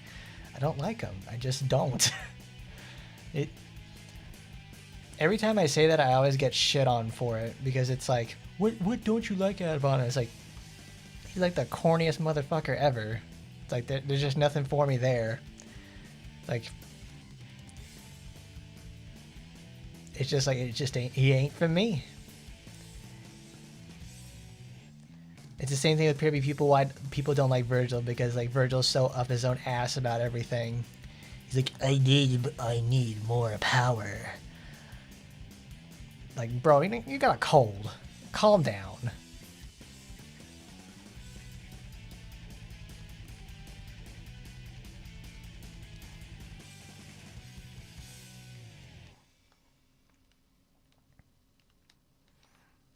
But Gorgas brought up a good point over there with the fact that it's like, oh yeah, good old people are going over to Nintendo because obviously products on Nintendo sell pretty damn well. However, you have to deal with mediocre hardware, weak to mediocre hardware, which kind of, limits how you do things. Like, by God, they get some of like, man, this shit doesn't work. It's just like, could you ever run a game like Stellar Blade on the Switch? In fact, you can't even run Resident Evil 7 on the Switch without having to do like a cloud service sort of thing. It don't make sense. It don't make sense to put it on there. So it's probably why they're waiting for this console generation to finish up, and then when the Switch 2 comes out, things are just going to go directly to them. I imagine console generations may get further apart from each other due to the way that things work, because I didn't know this until like about, I think, 2 weeks ago, which is where they have what do you call it? The PS5 can play PS4 games. I didn't know that. I have a bunch of on-disc PS4 games, and I don't play them. Because it's like, for the longest time, I thought like, all right, I'm not going to be able to play. I'm only going to get PS5 games. It's all I can do because that's just it. It's a PS5. That's how it worked. That's how it worked with the PS4, because when the 4 came out, you couldn't play your PS3 games, which was really sad. But now, since you can do vice versa, it's actually kind of reassuring for me. And it actually, like, you know, I've always been on the fence for it for a while because, you know, it's the good old joke with Sony that people, you know, they don't have fucking games, and it's still pretty damn true. Because it's like, I'm trying to like look at PS5's content. It's like, okay, where's games I really want to play that I probably can't play on my computer already? Like, that's the thing. It's like, if I can play the game on my computer already, I'm not gonna worry about getting it on PS5 or a console. If I would ever get anything on a console, it would probably be like a COD game or something, because those are perpetual and they'll always have someone playing on a console. But even then, it's just like, I'd rather be playing it on my computer. I'll just put it this way. If I know I'm going to have a better experience on my computer, and I don't have to get a whole ass... I can just buy the game and not worry about anything like that. That's why I would rather play it on my computer than anything else. That's just it. It's also just easier for me to stream it as well. I don't have to deal with the stinking Sony streaming process and stuff like that. It's like, ugh, I hate that. Because I remember I tried streaming Senran Kagura when it came out all those years. Senran Kagura Shinobi Estival Versus when it came out, and I was like, man, this sucks. Because it like blurs out content, and it like has pop-ups and everything like that, and it messes up your stream. It's like when I go watch a VOD from something like in the past, from like a person who was streaming with their PS4, it's like it sucks.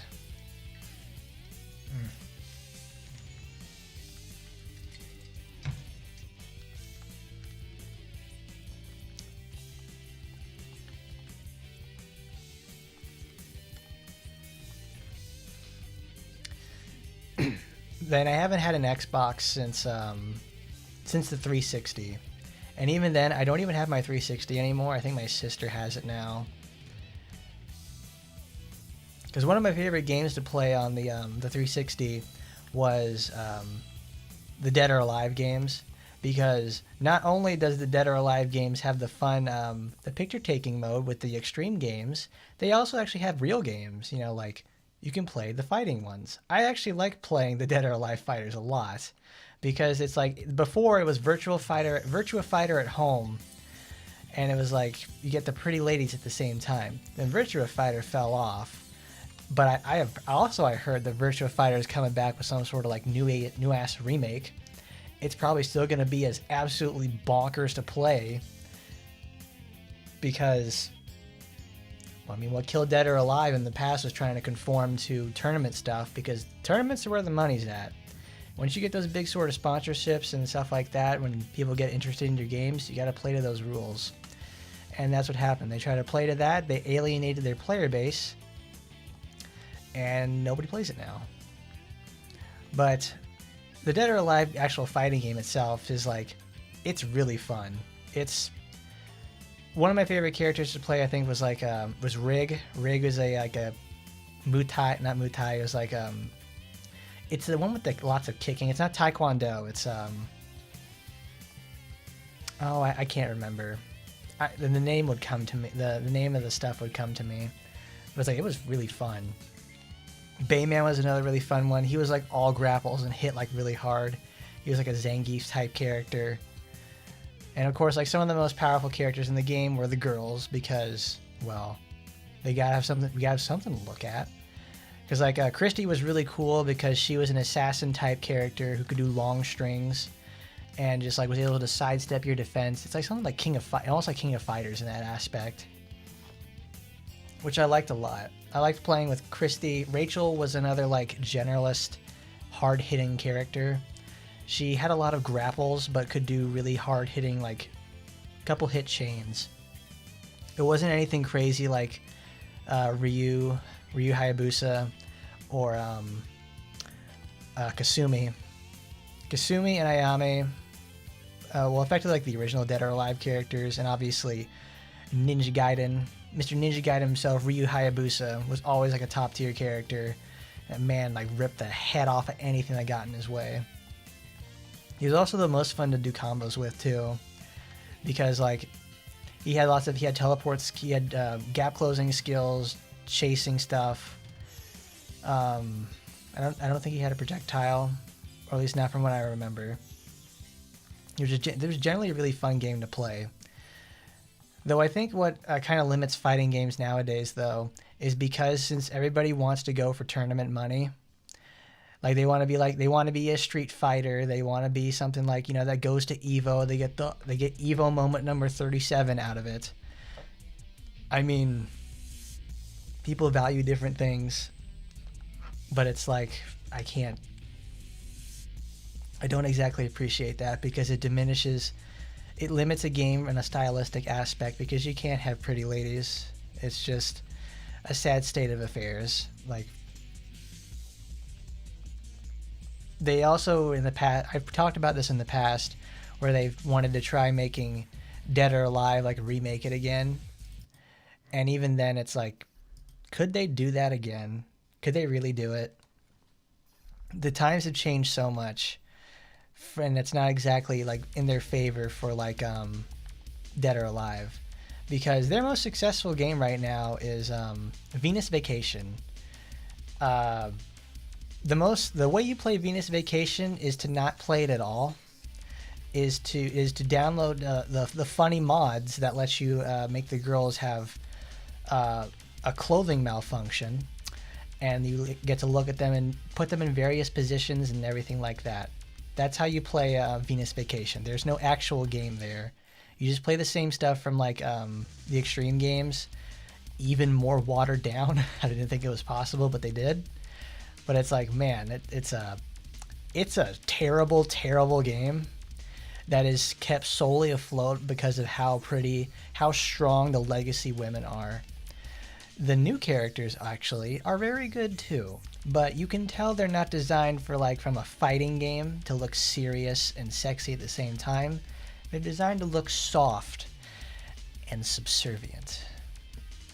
Because I think a good old Spike Spiegel said this himself. I want a woman who can kick my ass. I mean it. I want a woman who can absolutely kill me. And well, the ladies from that game, well, they sure as hell fucking do that pretty goddamn well. You don't get that in Venus Vacation. You just don't. That's where the money's at, though. Which we'll talk about that soon. I've got to go get another drink and go to the bathroom. I'll be right back.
All right.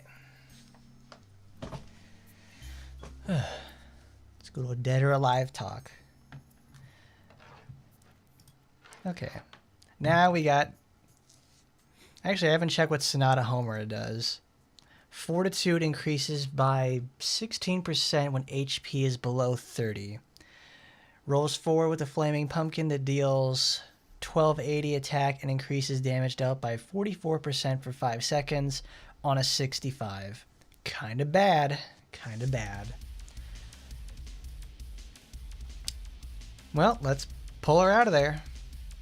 Because what else are we going to do with 22,000 tickets?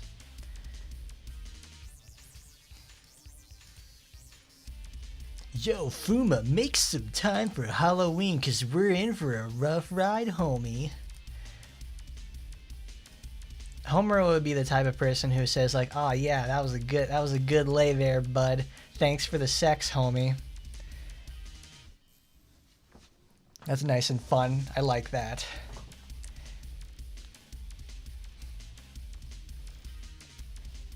She's not like Frances, where it's like, "All right, I'm gonna come over there and suck your dick for free." She ain't that type of gal, but she's a rough rider to say the least. Because I think she is Homura in RPGX? That's my question. She seems like a pretty good fit for that sort of place as well. Rampaging alcoholics and high damage characters. That's what you love to see.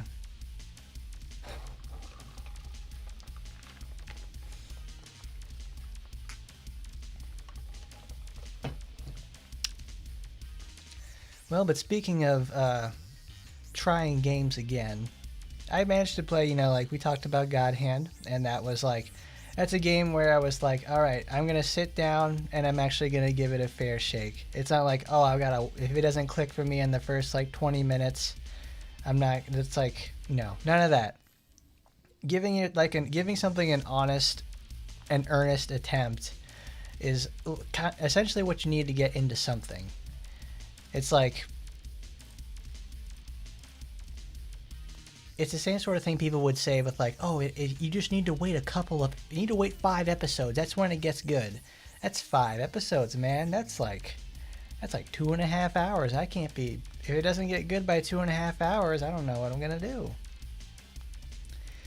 Well, more or less, it's like, that's something I realized as I've gotten older, is it's like, okay, if I really want to understand something and get better at it, I need to put the time towards it. So I need to get in a proper mindset.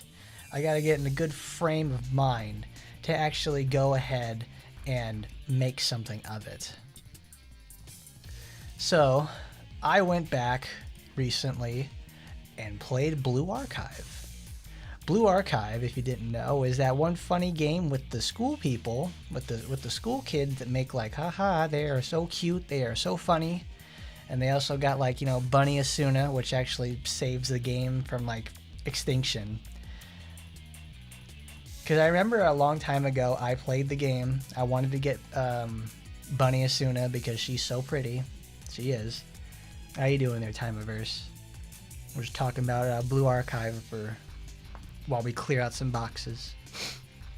The Blue Archive itself, it's like, I played it. I got Iori on the initial roll. I was like, oh, it's not her. It's not Asuna. I'm not gonna play the game. So I was like, after that point, I was like, I'm not into it. I dropped it for about a year. I think a little over a year at this point now. So I was like, you know what? I'm gonna try it again, because that's the same thing. I said the same thing with Limbus Company. And it's like, now Limbus is I play that every day. It's so much fun. And I love the story a lot. And it's actually gotten me back into reading. So when we play Limbus Company, when I play Blue Archive, I was like, I'm going to try it again. I'm going to give it an honest attempt. So I've been playing the game a lot as of late. I really enjoy myself with it because it's a new game that I'm playing that also has it requires me to have a little bit of strategy inside to solve the problems with my underpowered, undergeared units and fighting and punching above where I should be in the first place. I like that a lot. Action Time, and you can't really do that because, like, you can't. Your tactics are limited in like this game in the first place. You can play with as much skill as you want, but in most situations you are going to lose either to the clock or you're going to just get out damaged or hit or something like that. Playing like actually getting a no damage on some of these on some of the stuff in AT is like almost impossible. So it's very impressive when it happens, and you're playing from behind. In Blue Archive, there are ways to like the strategic aspect behind it is like you have your 4 strikers, in some cases 6, and you get to play with 2 support stuff. That limited area and stuff like that, and then like, you know, type coordination is like, it's very simple, but it's very fun to like try and solve the problem. The people at Nexon actually quite understand this very well, because there is a shitload of stuff to do in the game that requires like, it's either leveled up brute force, and even then with brute force you still can't solve it unless you get pretty anal about how your composition is. But even that's what I like. I like doing stuff like that because it's very technical, because it makes me have to think about like, all right, my team composition is doing pretty well. I want to find out how to solve this problem with what I've been given. And low end Blue Archive is just like solving what you've been given, solving with what you've been given. And even then, it's like you can still get pretty meta unit. Every unit in that game is like almost always useful in some capacity. Even the game's worst units, or at least from what I can see, still have some sort of use at some level.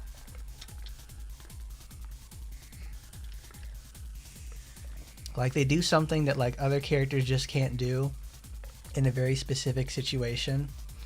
Like obviously there are better and worst characters in any game really. A meta naturally forms like regardless of what you do.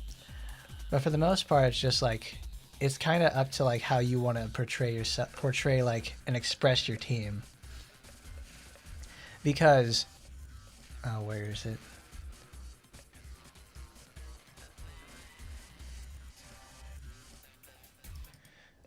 Because for the most part with Blue Archive, you have to sit there and like, okay, I've got to... Like, they have fun things you can do inside there, like, okay, we have like the general grind stuff, like I've got to get resources to upgrade the girls so they can do more damage. I've got to upgrade their skills so I can get these bonuses and everything like that. They have a good retention system in there, which I really like.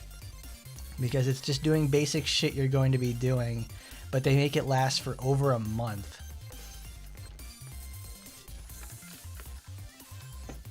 Which is something I wish Action Taimanin had. Because the first 7 days are obviously the most important in retaining players. And obviously as a new player I still have a bunch of pyros I get to use. Because recently I got, I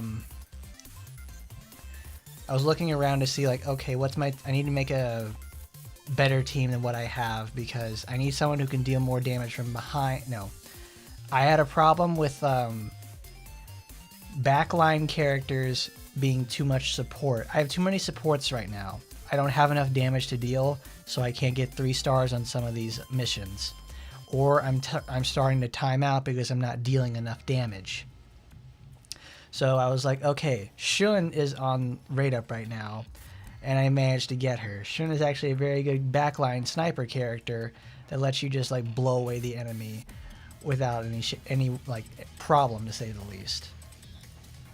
Let's go do the bonus stages. Where's Micah? So Shun solves a problem with, she's very self-centered in terms of attacking. Actually, no, she's on my machine team. Shun solves something from the back line where she buffs herself and is designed to eliminate backline targets and selective stuff and then like take out the boss. Like by herself, she's always topping the DPS. At least when I play with her. Very, very good character. And then obviously I still have to use like Yuka, because she's like my only tank that I really have besides I forget what the bear panda girl is, and Haruka. Haruka is a much more traditional tank because at low end stuff like this I can see dodge tanking is like the way to go. And then when you're a much more like seasoned player and have better resources, you can make you can get like the 5-star version of their weapon, and then unlock. And when you finally unlock that, you can like make the character not total shit to play. Because traditional HP tanking is you have to baby them until it's all over, which is kind of annoying to say the least. But it's something I can certainly deal with. Granted, it's a little hard to say the least. Let's get this little one up there.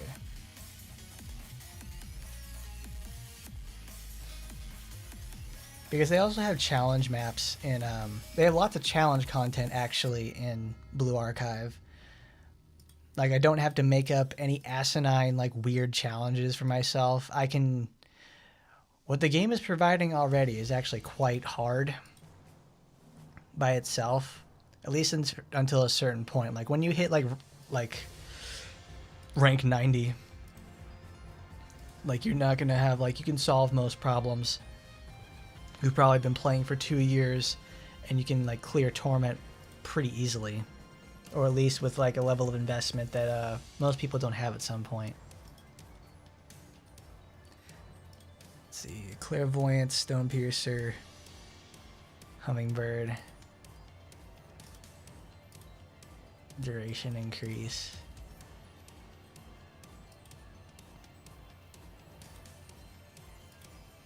Formosan Edge. I don't know. I go on about Blue Archive too much. Have you guys ever played Blue Archive for the most part? That is boy, that's a fun game. That's a lot of fun.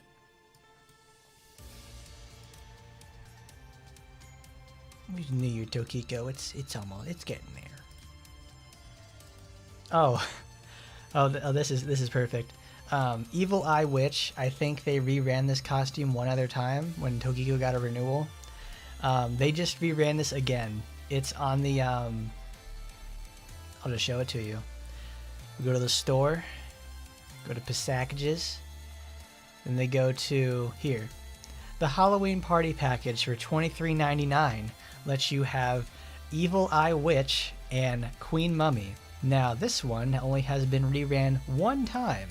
This one, though, has never been reran at all.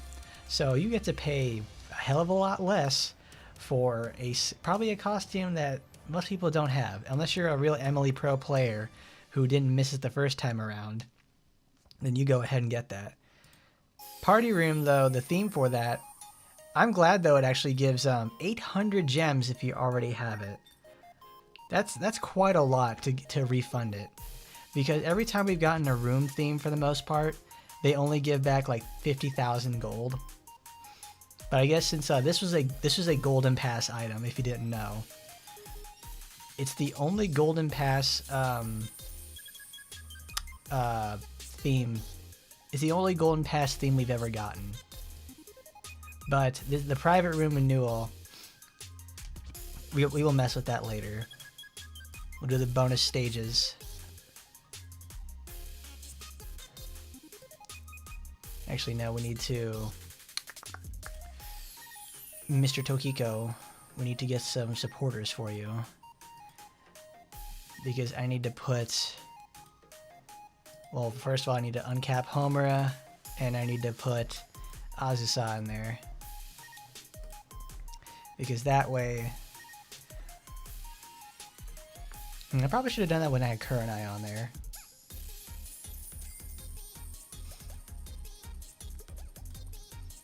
Like, for the most part, like, whenever I would previously talk about Blue Archive, though, like, yes, there is an auto battler component inside. However, you really don't want to use the auto battler because it's like it'll use skills at very wrong times and inopportune moments, and it's actually inherently slower in many aspects. It's slower, and you'll probably lose if you just let it auto, and you're honestly, because your character level is tied to your sensei level. So when your girls are like low level and stuff like that, and you can't steamroll the content as easily, you have to play manually. And playing manually is actually gets me quite invested in it. There's a lot more going on.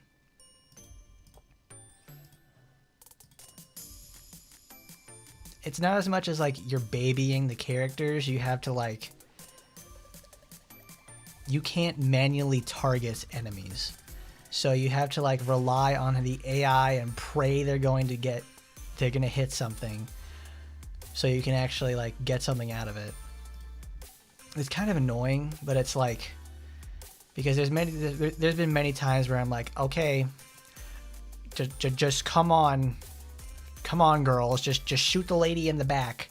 She's gunning down our entire team. The boss is not doing any damage.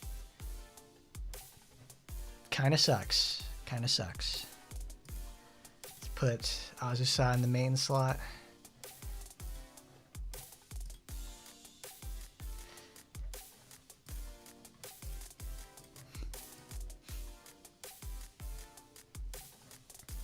I would honestly say for you all to give a Blue Archive a try, because it's like that's also a game where like the story itself, most of the time gacha story is not very compelling. In fact, it kind of sucks most of the time, because like I'm playing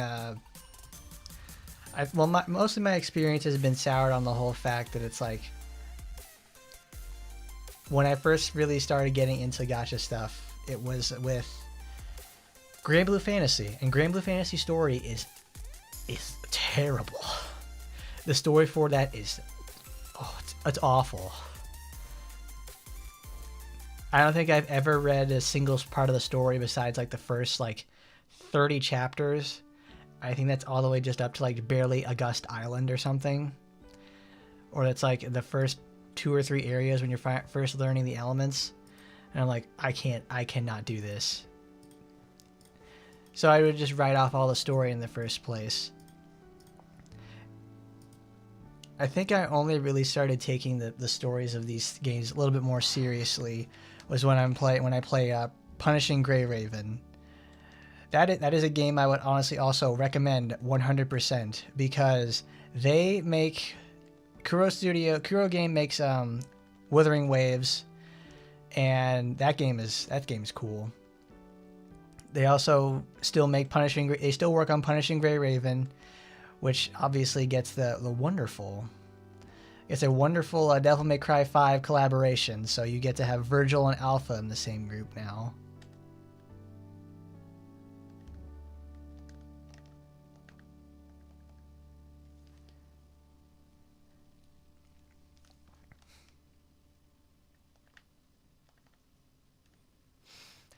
And that's something I was like, oh, that's really cool.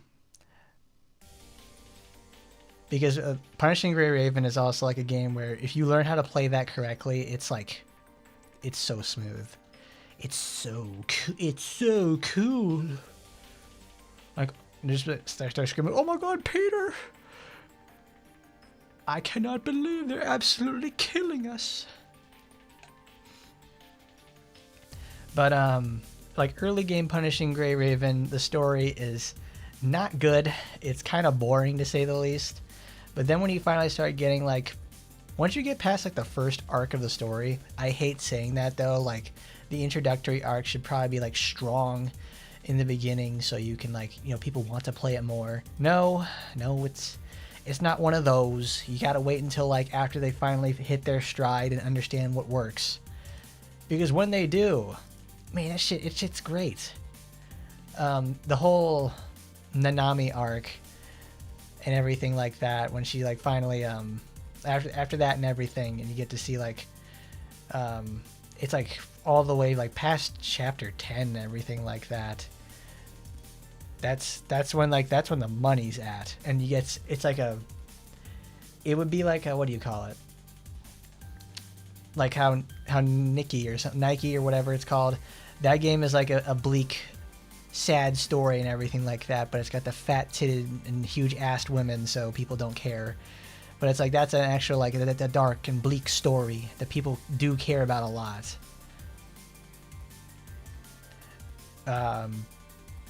Punishing also does that as well, though the concept's a little dumb since it's like it's a virus. It's a biological virus. It behaves like a biological virus, but it only affects machines and shit like that.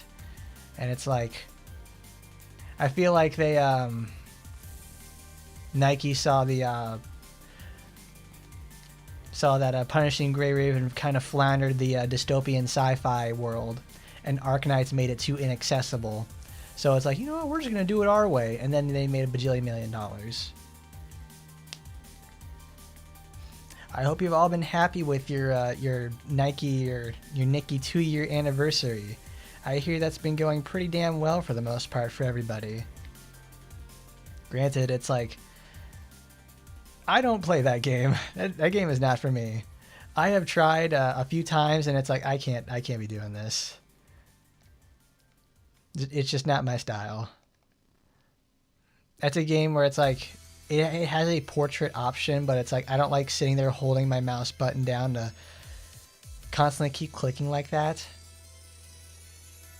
Like holding the mouse button, it reminds me of when I would play like Diablo or something, and it's like 400 hours of clicking, and I'm like, fuck that. I'm not throwing out my mouse because I just want to play like a gacha game or something.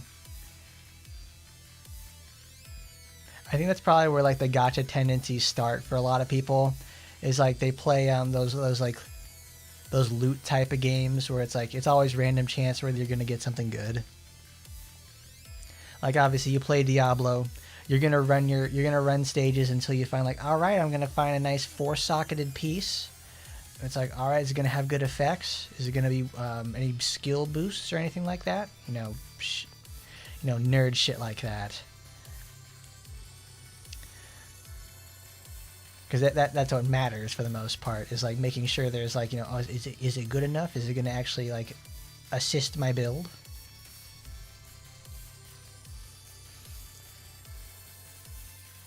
But then when you go play gacha games, it's like now you have like a much more difficult means of like trying to actually get the gear you need to level up. Which brings me to my next thing. I have also tried that Zenless Zone Zero. I don't like MiHoYo games. I've talked about this before. I know that. Like I don't like their practices. I really don't. And I played it. I've been playing. I played it yesterday for about an hour. That game runs like ass on my computer. I don't know what's going on, because it's like the combat section, like when I'm going to fight someone and anything like that, that runs fine. I think I dip a little bit on frames when like things are like crazy things are happening, but even then it's like it's limited at best. Then you go in the city. I won't lie. After like about an hour of doing all the preliminary story stuff and this tutorial is fucking ass. I hate it. It's like they really do not think well of their player base, because this tutorial stuff is like, it's handhold city. Like, my God. They give you no room to like experiment or understand what the hell is going on. I really feel like I'm a loss. Like, I feel stupid for playing it. It's 176 gigabytes, and I feel like I wasted space. Like, here's a really, really good example of this. I'm playing the game. Okay, level 5. I'm playing the game, and it's like, I'm trying to read the story and everything like that to like see if I'm gonna get invested in what's going on. And I'm like, okay, that's cool. It's like, oh, you guys are the cunning hares or whatever. I'm like, I don't care about that. I don't like the way some of these characters, the way they look, I don't like at all. I really don't like the visual design of the game either. It puts in like the sort of visual design from the visual designs from hip hop and stuff like that of the early 2000s that I don't like or very much cared for in the first place. And man, like I hate that. This is like a God hand situation though. I hate the way it looks. I hate the way the characters talk too. Like as soon as I heard like Nicole and like Billy and the to be at home character started talking, I immediately skipped the dialogue, went into the options and turned off the speech. I will only read that game at this point because they sound terrible. It's like how could you. It's the corniest. It's corny, but it's not like funny. It's like they're trying a little too hard. They're trying too hard, and it doesn't feel, and it feels very stilted because of it. It's not good. Man, I think I'm at the point where it's like, all right, I got the first thing done. I unlocked the little sub booster things. I don't remember what they're called. It's like you equip them on the character. It is like, oh, it's a basic attack, does 24% more damage. It's stuff like that. I'm at that point now, and I was like, I turned the game off, and then I went and played God Hand for 4.5 hours because that is a much more satisfying experience. Because no, I was so tired of listening to those stupid characters talk. That story is stupid. That is a god-awful story. I would rather be reading Star Rail, because Star Rail is actually interesting. I like that. It plays like a traditional like JRPG and stuff like that, but it has like, you know, the strategy aspect behind it that I like. The combat for Zenless Zone Zero is fucking awesome. I love it because it has like baby's first counter system inside it. So it's like when you have like enough gold bars and you're like your switchy tool or something like that, when that's full, when that has stuff inside, you can get like a perfect counter or something like that, and then it does like you get a big chain going. That feels good. That feels really good. Combat is like that game will keep me coming back for the combat because I don't like any of these characters. That is a mechanically satisfying game that is trapped in a fucking disgusting art style. Like I know that the MiHoYo players are just like, oh my god, you are the worst person in the world. You're a mild Chalester. You have to be because you can't. How do you not see them this way? It's amazing. They look gross, dude. You have got to be capping when you say like, oh my god, Nicole Demervera, whatever her name is. It's like, she's so hot. No, she don't. She looks freaking just terrible. I can't stand her. She is already a character I don't like, and then she has a design that I don't like either. Like, girl, you are like a disappointment on wheels. I missed.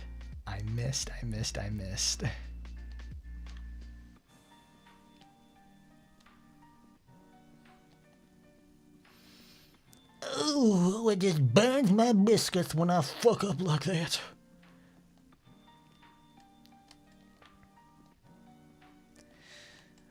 Tokiko's doing a pretty good job, though. We gotta say the least. That must have been a bug or something, because only in the story mode they didn't have these little ghosts don't have health meters. Was that on purpose? Kremmy, was that on purpose? Did you mess up again?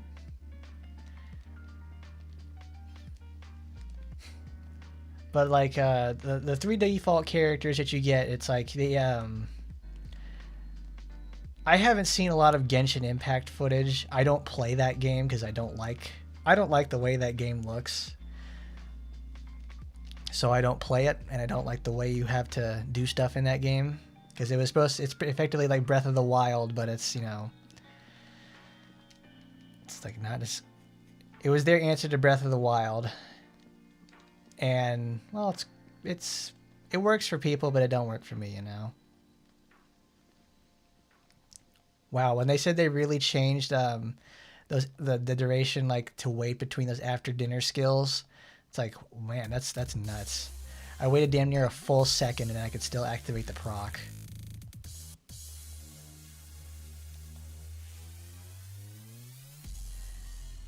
Nice. Probably gonna clip these for the stream highlights section. Good job, Tokiko. 3 minutes. That was terrible.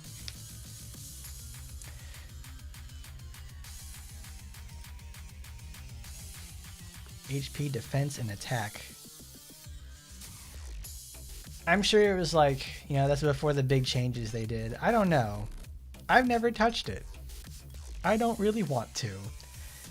Because my least favorite thing about like the MiHoYo system is like it's like Fate Grand Order, where to get the most out of your servants or characters or whatever, is that you have to really pull them a lot.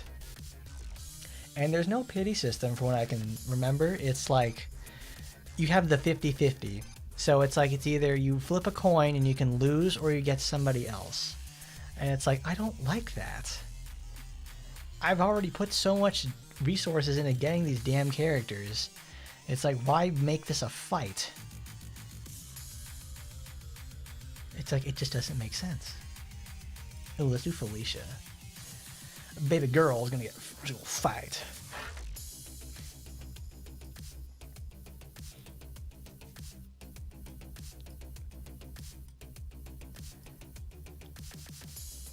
She's not suppressed. She's that.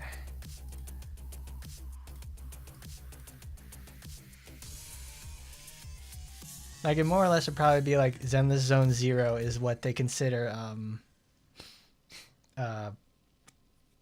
Genshin 2. Because obviously Genshin is like going on forever and a day at this point. I think it's like almost like 4 years old. Because I remember it came out like just before the start of COVID, I think. So everybody stayed at home and got really into those type of games. But it's like, it's not for me. It ain't for me. I didn't just ragging on Genshin like that for like the next hour and a half. That's no fun at all. We gotta like do like the Bob Ross philosophy. We gotta be a little more positive. Gotta think of a little happy thoughts.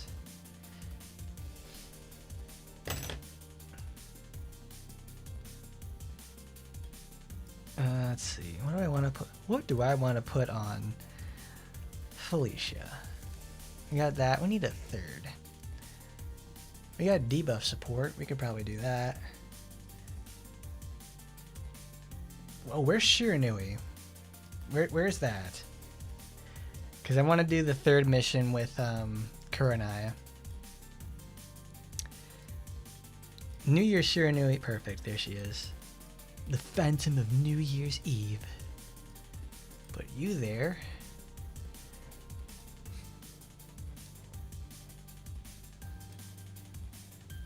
Because we want to do Orochinagi. The Vampiric Zone.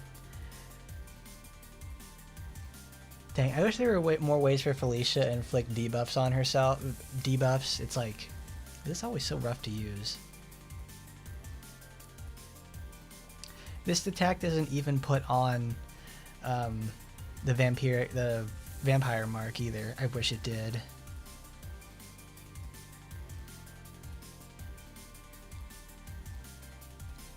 Oh wow, I don't think it ever did this beforehand. Look at all the particle effects it leaves behind. Like that's a bunch of noise.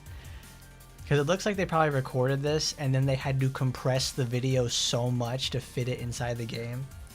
Because when you extract these files from outside of the game, they look like this. They look exactly like this because they're so heavily compressed. Like, man, that sucks.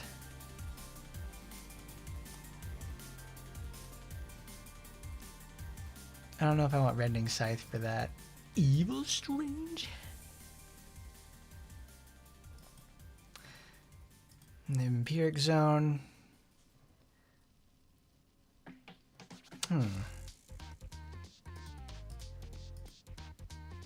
The vampire's blood there, so you can actually get some particles out of it. Scythe the deity Suyugiri. Well, we're actually using Reaper's Wing though.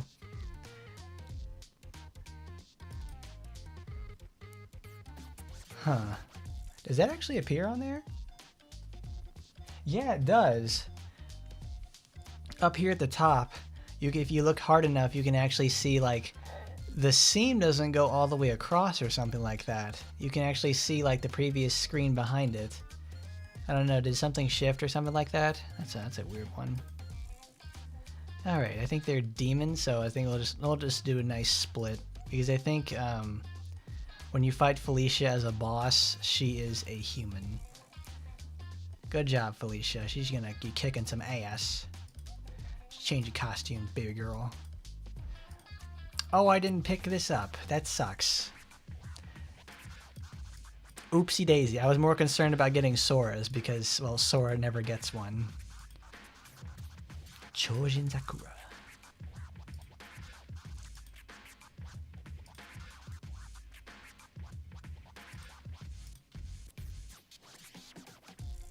Yeah. All right. She is an assist character. Let's do that. If you ever go back to Genshin, you're gonna download those body mods. It's like, even after the body mods, it's like those mods are nice. They really are. They make it a lot more palatable, to say the least. But even then, it's like, sheesh. Game's still rough. Game's a little rough. Game's rough, like tripping over sandpaper. 3 milli.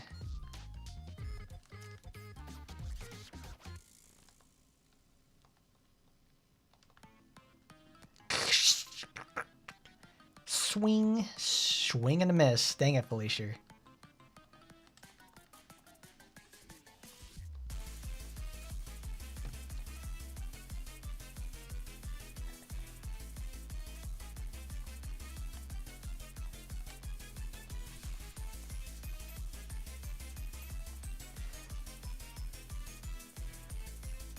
I think since like there's a similar the engine runs similarly on what do you call it? Zenless Zone Zero. There's a lot of body mods for that too. Because I think like their most recent character is like Yanagi, which is like, that's cool. That's a cool looking character. She's supposed to be like the office siren or something like that, who bought their new Bayonetta glasses. So I'm like, oh, okay, you're hot. You look cool. But then it's like, okay, well she's nice to say the least. What I was more concerned though is like Miyabi. Miyabi's supposed to be like one of the new characters that comes out in like January, I think. And she's supposed to be like she's supposed to be like that game's Virgil. That's what I came to see.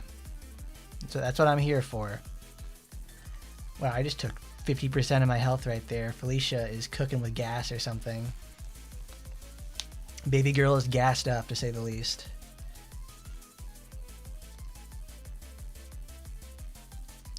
Yeah, she's okay.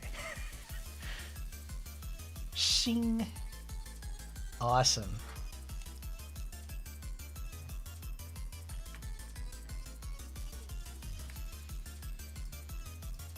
Oh, I didn't realize I muted the game. That's no good. Demon type enemies are stronger. Does that apply to our character? No. No, I shouldn't say that, because a better game would make it so that your character gets stronger too. No, wait. A better game wouldn't make your character stronger. A bad game would classify, because Kurenai is a demon character, she would inherently get a boost. She should, because she's a demon character. That's because their scope was too broad. Oh, cool. She's got 50,000 again. Let's give her some stats. 96, 258. That 58 to 85. Like 80? No. 5. Was he what? Not even 80? No, it was like 70 points. Raise it up 70 points. I don't know. I'm not that good at math. I'm certainly missing something.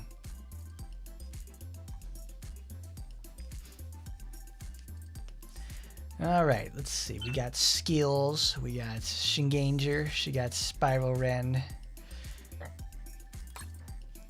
We got Snorfang. Now we need Storm Zone. We need the boost for that because Felicia's gonna come in there and just whoop some ass. Because little baby Felicia knows how to absolutely just ruin my day. Oh, guys, I don't know. Oh, okay, perfect. We'll get Onigumo. Because now we have 2 copies of that because I'm crazy.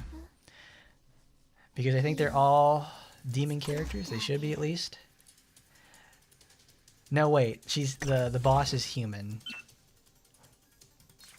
Because Felicia is considered a human type enemy because she's a boss. Because that's how they consolidate work. They make all the bosses just do that. Let's give her a cool color.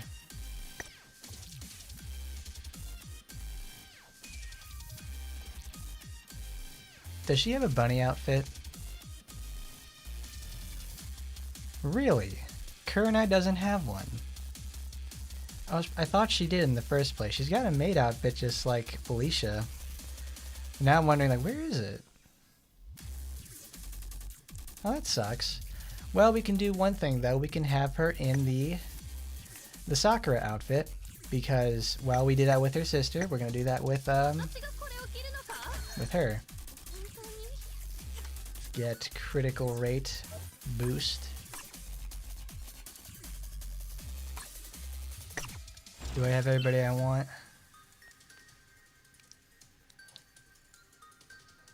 Yeah, that gives a healing. Alright, Kurenai, let's see how it do, baby girl. I think I got everything.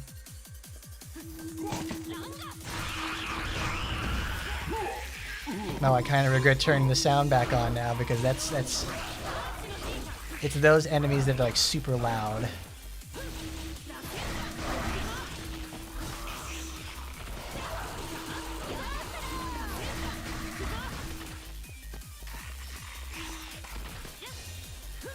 Well, that's an extra long death animation. That didn't need to happen.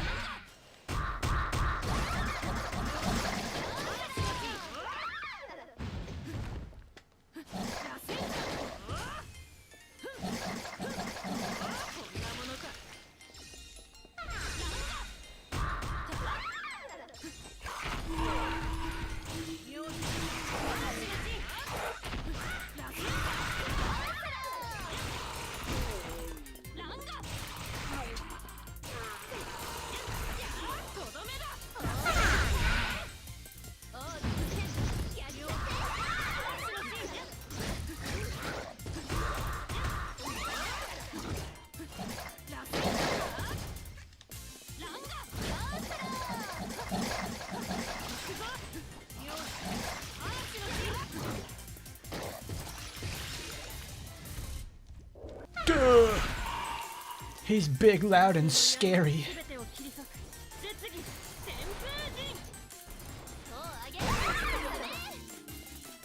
Oh, I forgot to change the weapons for it. You know, we'll do it again because I actually want to change something else too.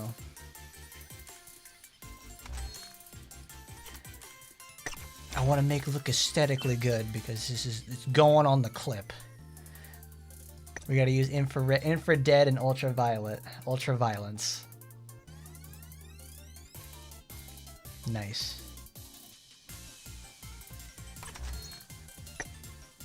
We don't need to do that 16 times, Kurenai. It's okay.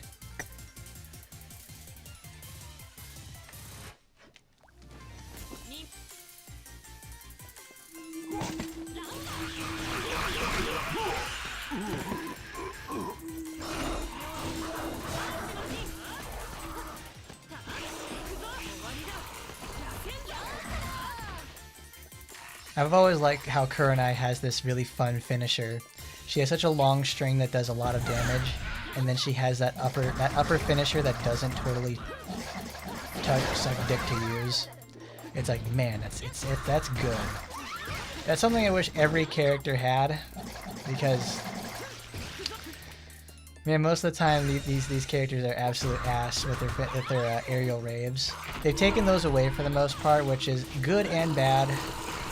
I don't like the character. I don't like that because like there's only like what 3 characters that do this. It's like Felicia, Murasaki, and Kurenai.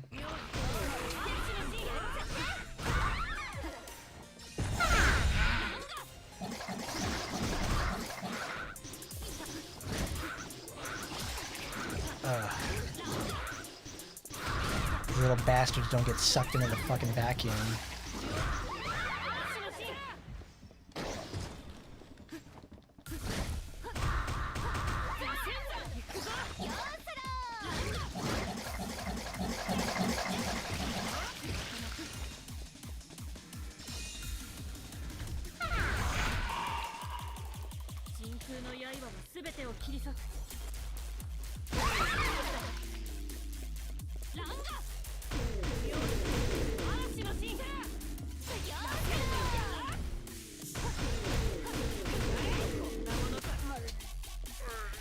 God, it hits a 100% penetration. You have to see that in action right there, folks. That was great.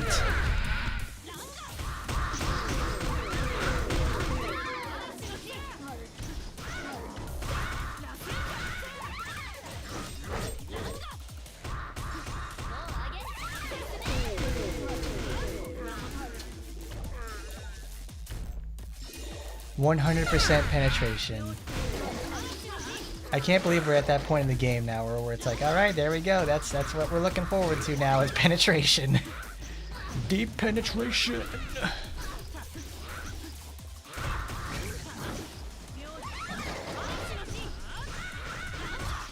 It sort of makes me wish I was using Murasaki because I can just armor straight through those projectiles, or Tokiko. All right there, little sis. I run a tight ship, so just beware.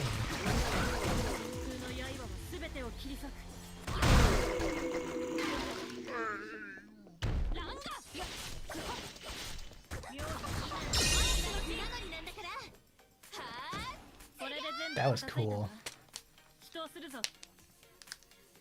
She smiles too, that's nice. 240, that was pretty good.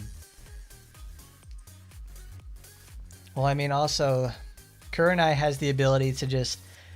She throws a nice 20% defense down by just simply existing. And I can't get enough of that. That's so nice. Because she's just like, alright, I'm going to throw Stormfang out there. Bam, you're hit with a 20% defense down from downtown. It's really, really good. And even then, it's like... Like you just you activate the supporter with the defense down, you break the armor, and it's like shazoom. Ain't no thing about it. Oh, she doesn't open her mouth. Oh, she's so scary. She's scary. Oh, she's scaring me, Lois. Alright, it's time to do VR. Everybody's favorite game mode. Alright.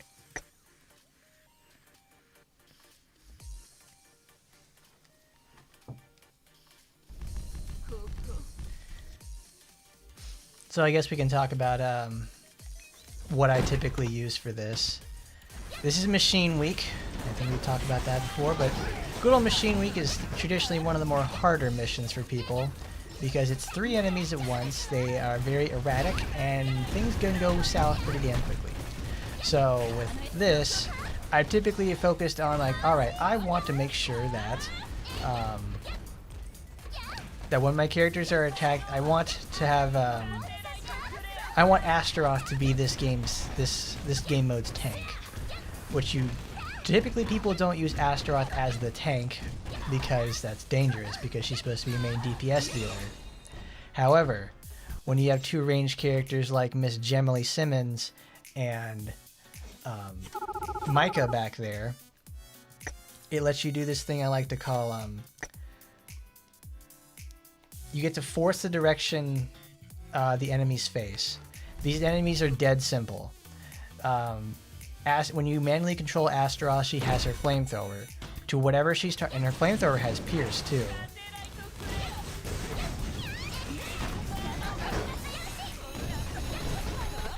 These enemies will go to whatever is attacking them and they're targeting to. So right here we have this one in the corner. I want them to not attack Micah anymore.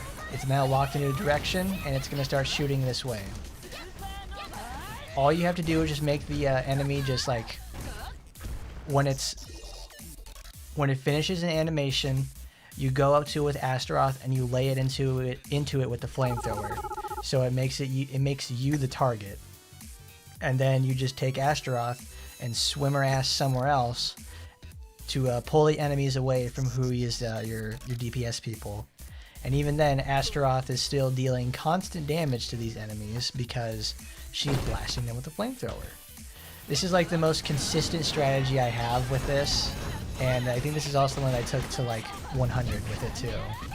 No, I didn't take this to 100 because after a certain point, you can't just like do passive DPS like this anymore. You have to be a bit more concerned.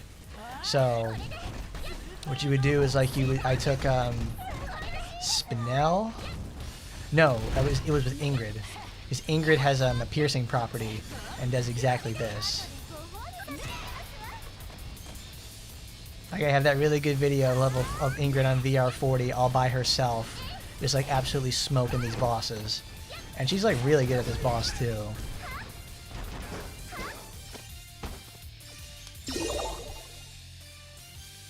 Like absolutely like one of my favorites to use on it. But however, it's like I like this team because you can't leave melee characters alone on this map because they just get kicked to death into a corner because they're almost always inside the range of the enemy. You have to manually control them yourself.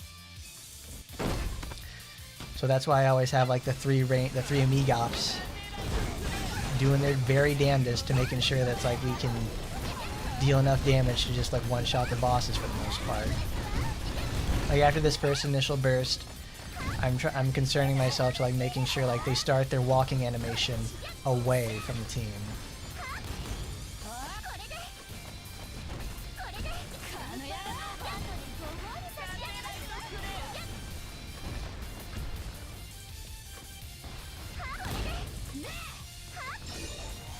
Sometimes it doesn't work out very well because, you know, Emily over there shoots every 10th of a second. So it's like, man, she's just gunning them down. And it also like brings in a bunch of aggro towards her.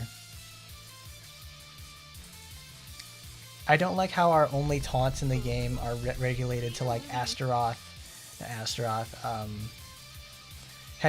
and Phantasma. Phantasma is like the better of the two to use for that. Phantasma is also really good on this too because she brings like really strong defense down.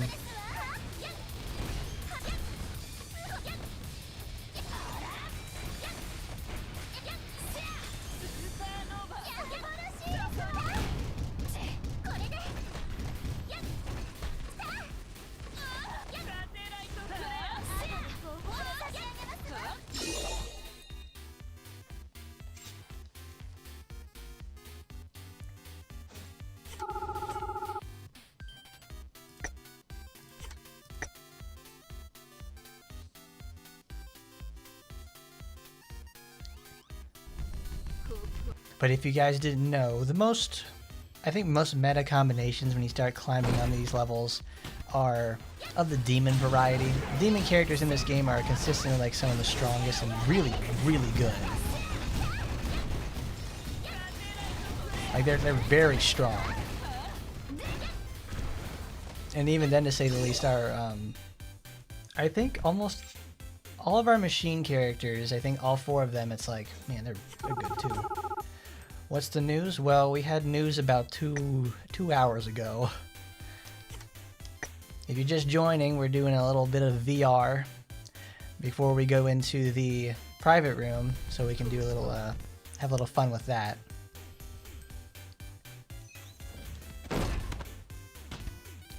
Because news is pretty much like, alright, we're going over costumes, things released. Because like, much like everybody else here, I read the newsletter as well to check out like, alright, what's coming forward up here in November. Gal Francis is going to be something we're going to do a stream for. We're going to show off what she's like. I really hope they have addressed the bug in VR where she goes into Tipsy the first time she does it and she can never get out of it. She just breaks the game and becomes unplayable. So then she just dies. Not exactly a thing you want to have with your characters. Kurenai becomes meta again for the first time in years with her new weapon. Because it's a damn good weapon. That thing is sick. That's a thing I wish I had more copies of. Because it's like... That's a thing I want more copies of. Because it's like... It makes her... It takes, like, you know, one of her problems is that she doesn't have... She's now worth it besides playing criticals. She can finally... She's finally free from that kind of a hell. And I like that.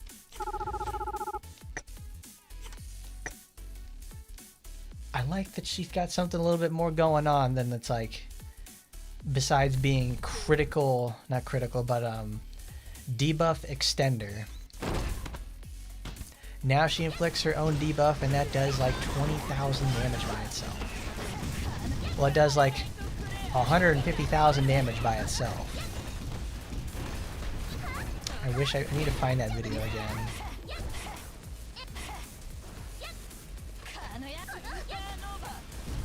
Supernova.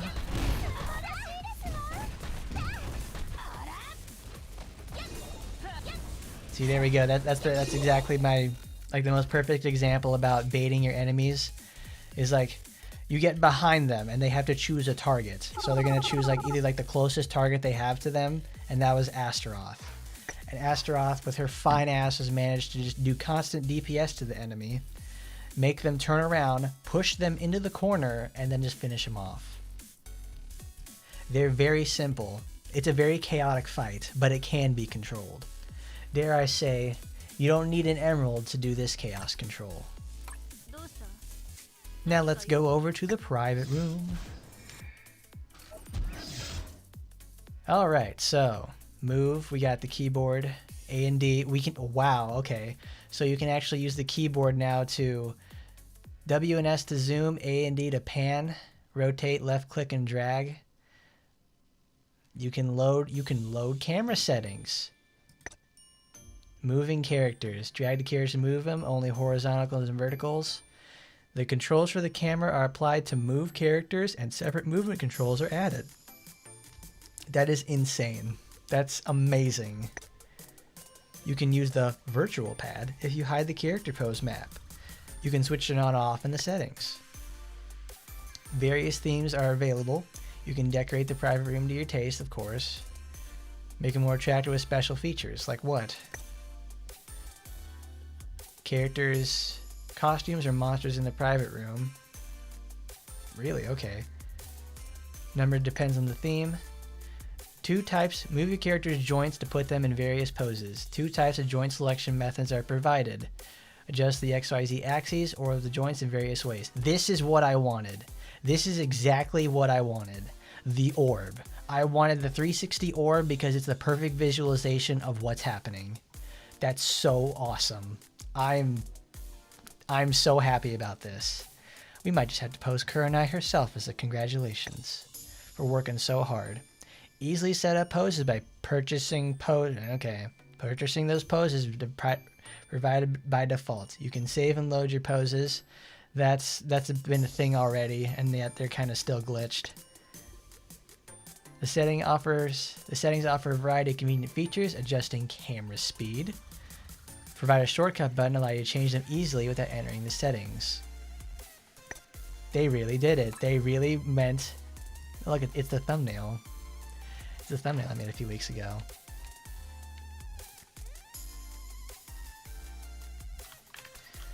Ah, that's so nice. This is so nice being able to like just directly control it like this. All right, let's go to themes. I want to go to, let's see, we got Hinoki Bath, Fog Shower Tap. Specials are only available after purchasing it, so what does swimming pool have? You can make them take a shower. They got tap water, water tube. They got inner tubes out there. I don't have that. That's 500 gems. Goodness gracious. Snowy mountain. Oh, you can change the backgrounds.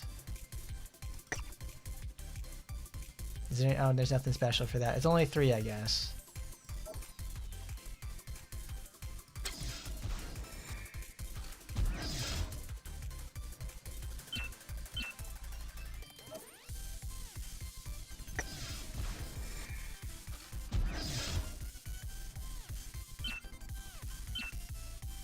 Oh, cool. Now, oh, this is nice. It's a nice consolidated list now. I don't have to scroll through all 180 costumes.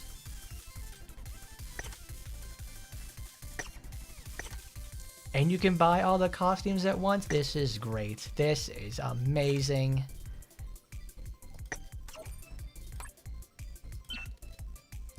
Three of 27. Because I haven't bought very many of hers. Because it always costs, like, it was so slow to always buy them. So now we have, okay, how much is this going to cost? 1.2 million. That's the amount it costs to ascend a character. To buy all the costumes for Asagi. We only need one today. Almighty Butler.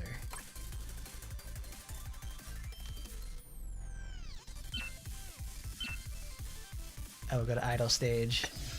Does it still have that? Okay, it took him off.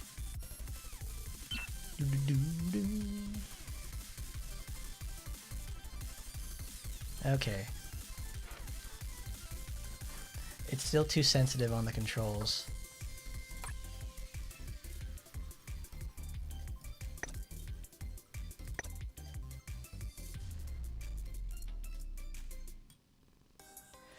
Cause like I'm pressing like the up and down on like on my controller and it's way too fast. Because beforehand this wasn't adjustable. All right.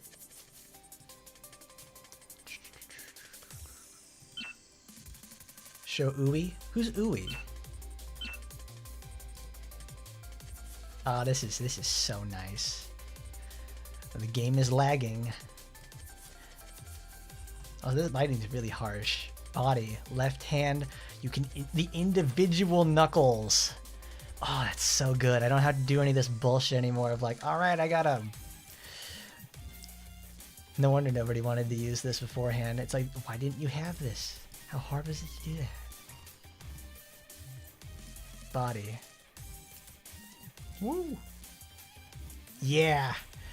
Do them twists, Asagi. Show us how it's done. Is there a reset? Is there a reset function? No, there is not.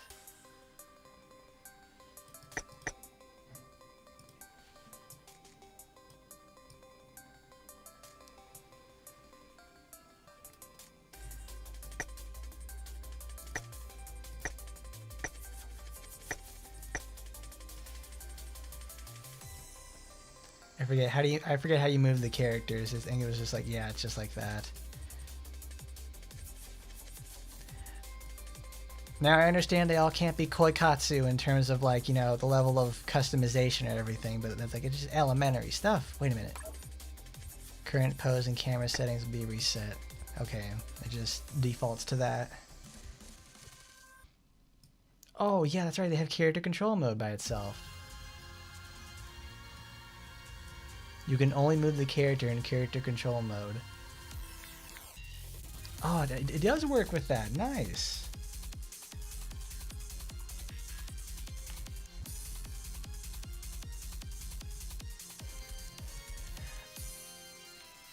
Awesome. Where did she go? Did she fly off into like the atmosphere or something? Now I gotta reset and find her.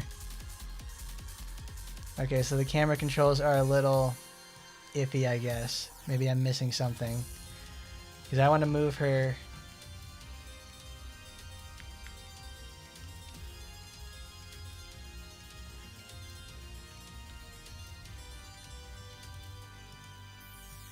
Because I wanted to move her onto the stage. Well, on the stairs at least.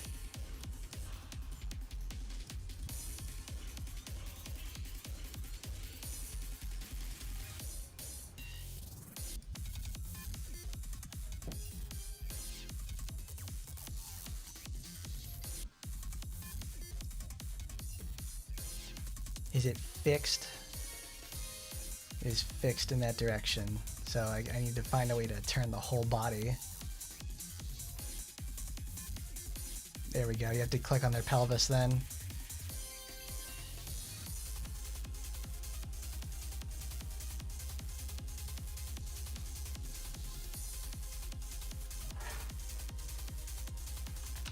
Now I need to find it.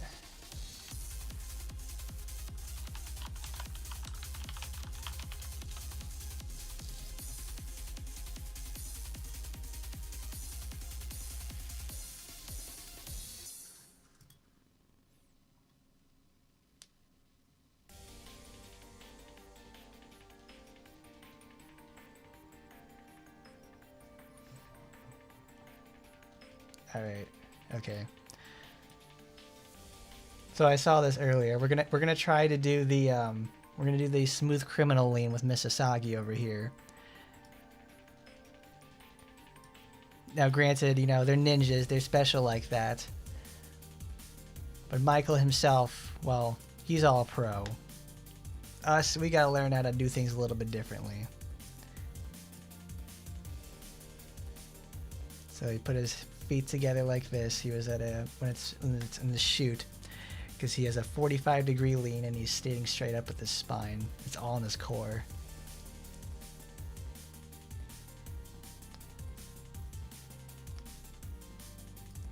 So the goal is to take this. You're gonna get it like straight up for there. The fulcrum is at the hip.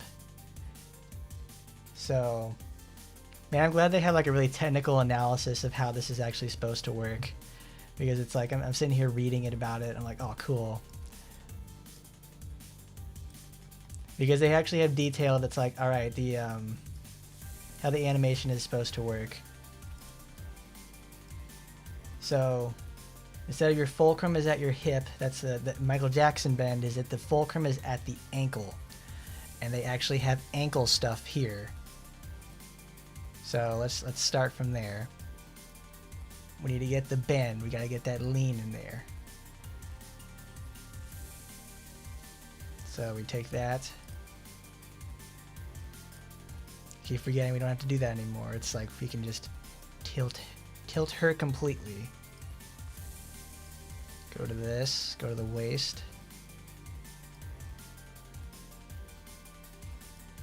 Oh my God! It's happening! It's happening!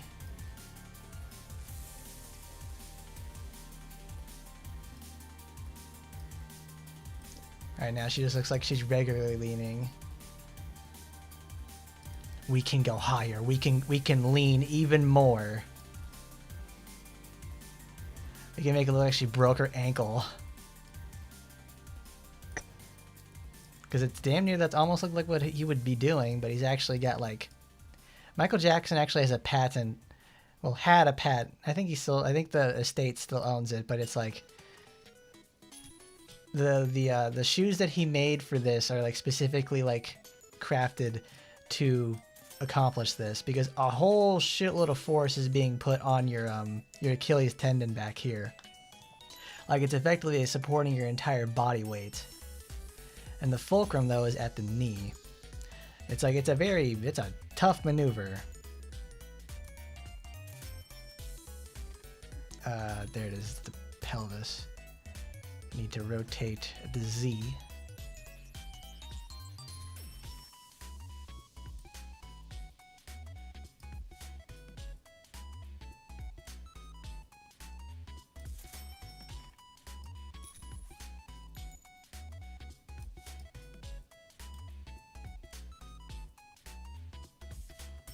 She's got a pelvic tilt that comes back towards us.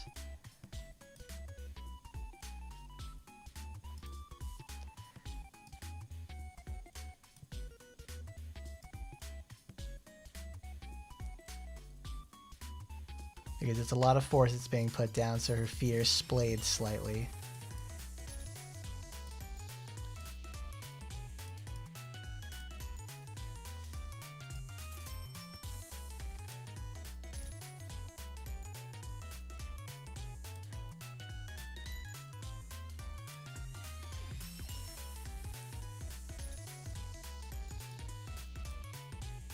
Awesome. Shit's coming together. I like this. Alright, I need to move the chest because... See, Michael Jackson doesn't have, you know, like 24 pounds of chest meat on him, which is kind of cheating for the most part. Because his spine is supposed to be straight, and it kind of, you know, I need to move the hip a little bit. Not the leg, Asiago. Calm down.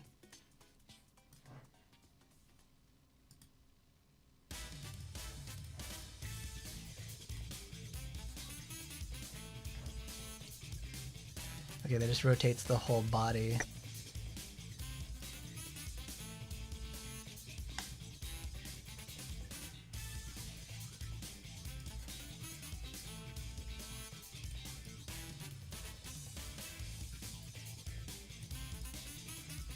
I can only imagine how much core strength it takes to, like, do this on a performance.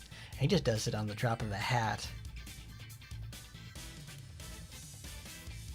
That's the leg.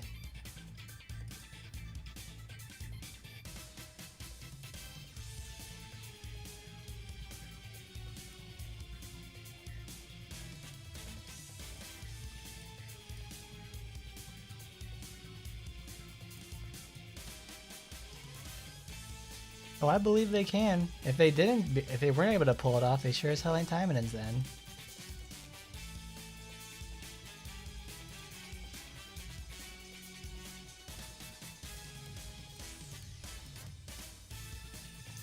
Okay, it looks like he has his arms to his sides, straight down. Actually, he has the right arm pulled back to actually support his balance.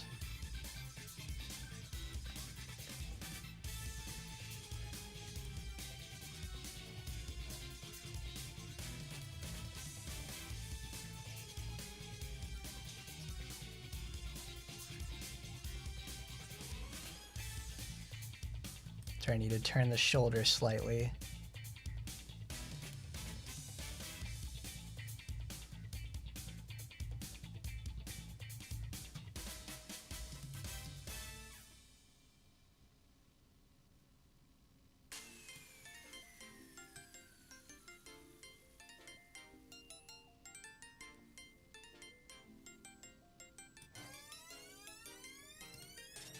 A little bit of a tilt in it.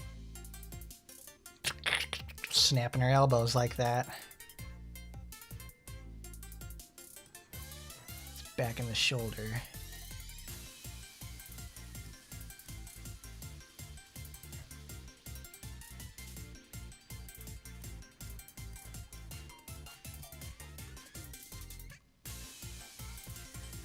I mean, most of the stuff you could actually do before, like they made the changes.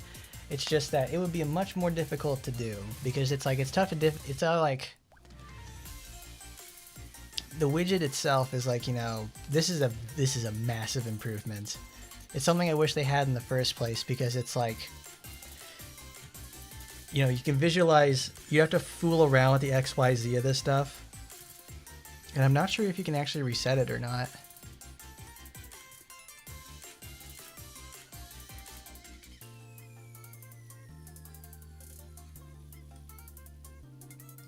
Turn that off. Both arms down to the side.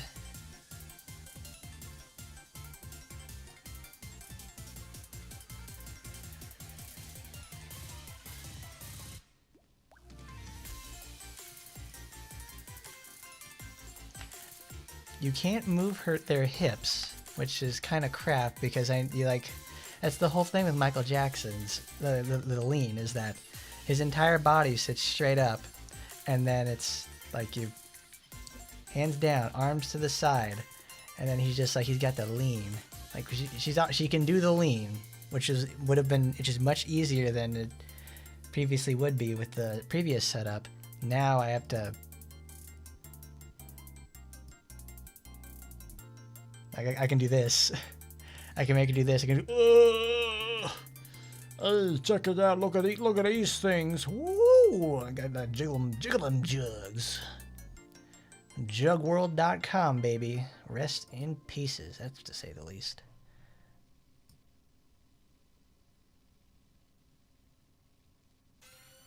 So they have lesser degrees of freedom, to say the least.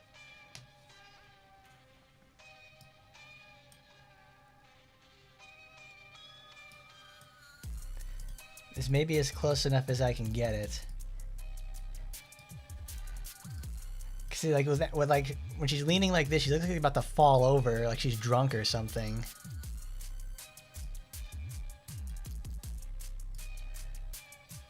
I just need something like right here.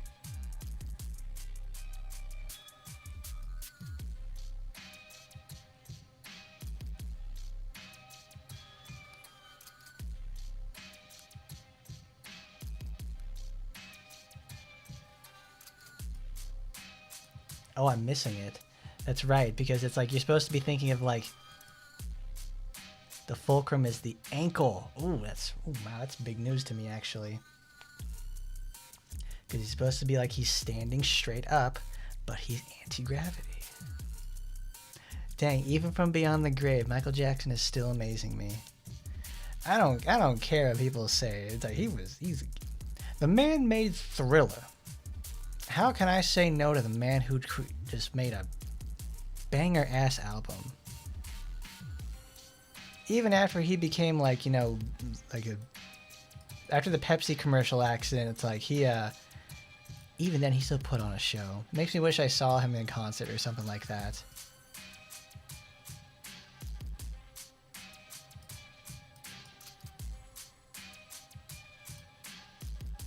Oh, her arm is going into her body.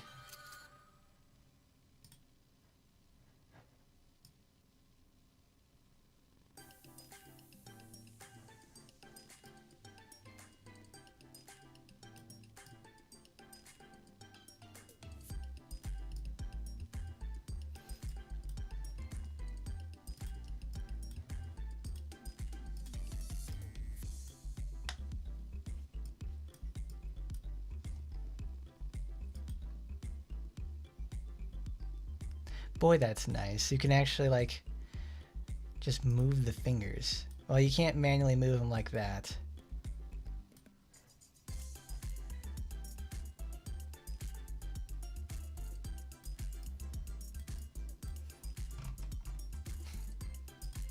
Select the body part of a character on, select off.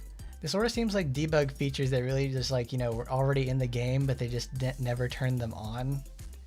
It's like, why would the people ever want to play with that? They should be content with what they have in the first place. It's hard to be. It's hard to pull that off. Some people are actually really creative with their private rooms and they know how to really just like get it going with that. But I'm like, man, like every time I would play this, it just makes me think like, you know what would be good right about now? Koikatsu, custom made 3D 2. That's the sort of stuff that makes me go like, yeah. That's not exactly what you want to say. It's like, boy, I wish I was playing. That's not exactly what you want to say to their game. It's like, boy, I wish I was playing a more competent game and literally doing anything else right about now.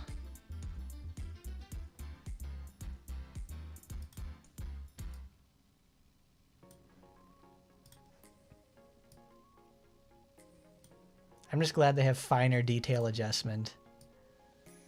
It's what this game really needed. Like, even then, it's like, I could only imagine how this was on, like, Android. Where it's like, you have... Your finger is bigger than their entire finger itself. And then you have to, like, click and drag and click and drag. It's honestly... Straight up honesty right here. I could not handle such a fact.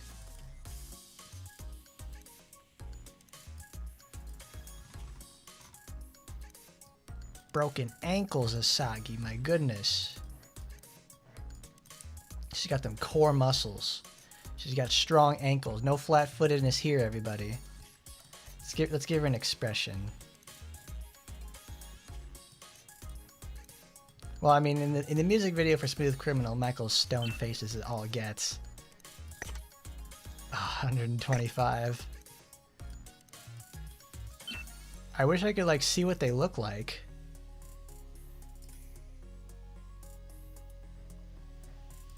Okay, I was like, no, No, I just fucked up. Serious. Yeah, we'll do it for the vine.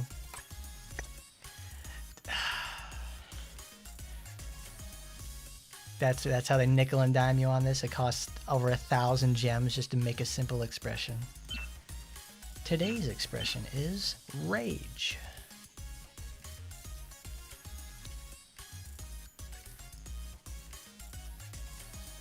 Oh, I can't even give her a hat.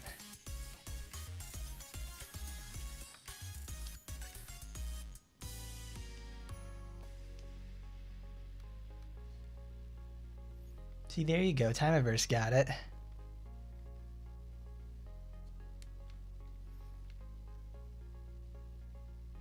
Awesome. Let's take a picture of that.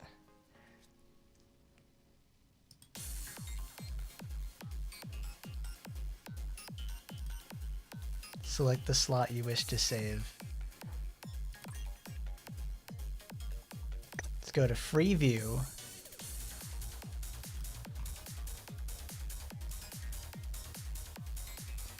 All right, now that they've improved the way to control your characters, how about let's improve the way we take a picture? That's what I want to see. Because, it's like one thing right here where I'm like, in order to get a really good picture for these, you have to be in really close and stuff like that. And even then, it's like you have to take up so much of the screen. If there's one thing I really can say about the Dead or Alive games is that they have actual camera tools in those games. Like you can adjust focus, you can adjust the depth of field, the f-stop. I don't know if you can, no, you can't adjust timing or anything like that. But you can adjust like shutter speed and all that fun stuff. Like if you know how to use a camera, it's like second nature in there. You can take really good pictures. I want more camera. I want some camera controls, some effects. That it would be like, this would be much more fun for like everybody.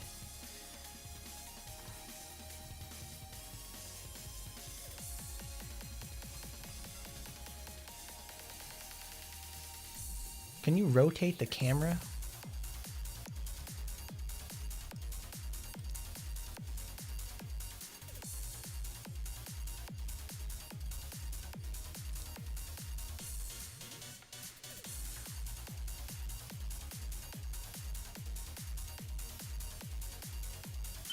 Gotta hide the ooey.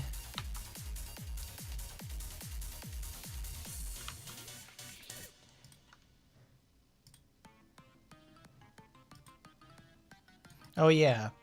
One more thing is like, if you didn't know, Half-Life 2 just celebrated its 20th anniversary. I don't know if you guys are much a fan of that in the first place. I've never played them.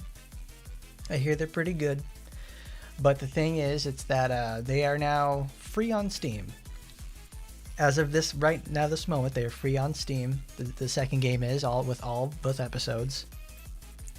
So if you want a cool game, go get that yourself.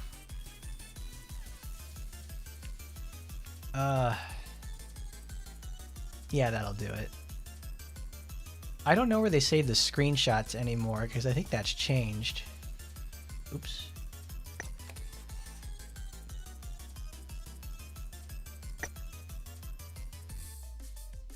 Where does it put it?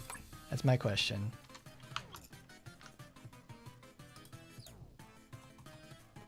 Okay, it's actually in there. I was wondering where that was because I was going to post it afterwards. Cool. That's the private room for you. Now they've streamlined a lot of elements inside there, and it's so much easier to control what they're going to do, what you're going to do with it, and how you want things to be accomplished. I really like the finite detail adjustment. That's something that should have been in there from like, honestly, minute one. It's really, really easy to just like mess up your entire work previously because you were just, all you wanted to do was just move a simple piece. But now you don't have to worry anything about that. You can just like, you click on the character and you can just like on, off, autofocus. On, like, it used to be like this where it was like really easy to just click on a body part you didn't want to and it messes the whole thing up. Being able to toggle that is really, really nice. The widget itself is like, that is amazing. It's like, wow, I can't get enough of this because they're actually giving you a touch and visual representation of what these bars mean without having to sit there and experiment and mess up your pose is absolutely great. This is most likely a debug feature that they just enable in the game itself now. Then you have like, we can have reset, we have pose save, we'll save that actually. Smooth, creamy, oh.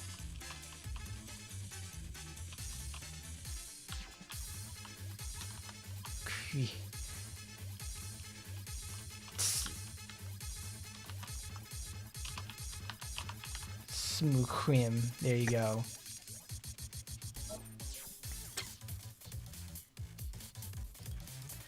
You can save that there. You have actually 8 slots now. How much do these cost?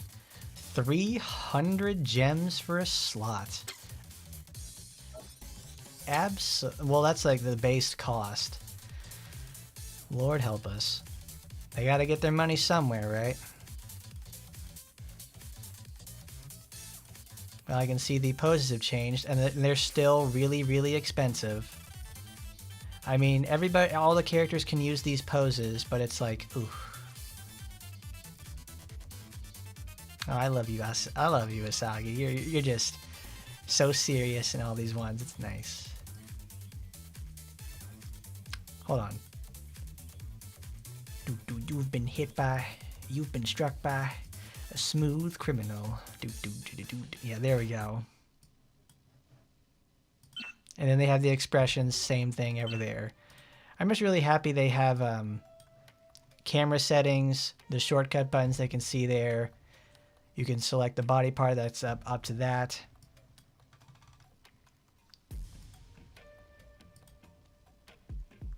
Camera in, camera out. It's like, okay, it's like you actually have now 2 choices as well for, it's like, okay, you want the D-pad to be camera orientation and the triggers to be zoom, or you can have the opposite.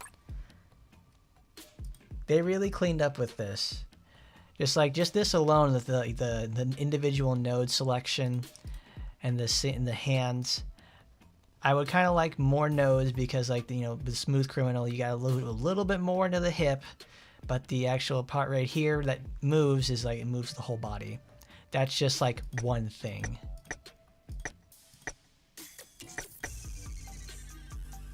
And even then, that would be nitpicking.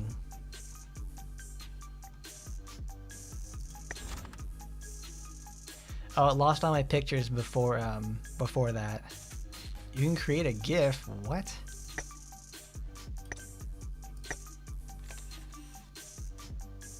Oh wow! Look at that. You can create a GIF, and it's like it really compresses everything.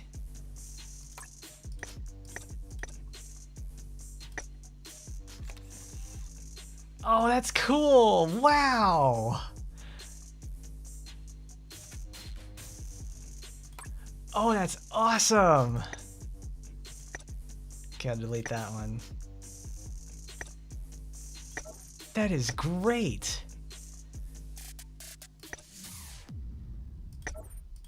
Did they even say that? That's awesome! That's probably in the video, actually. I didn't watch it because I wanted to truly be surprised about what happens. So we get the snap zoom. There is news, people. It compresses it very highly, though. Like, my goodness.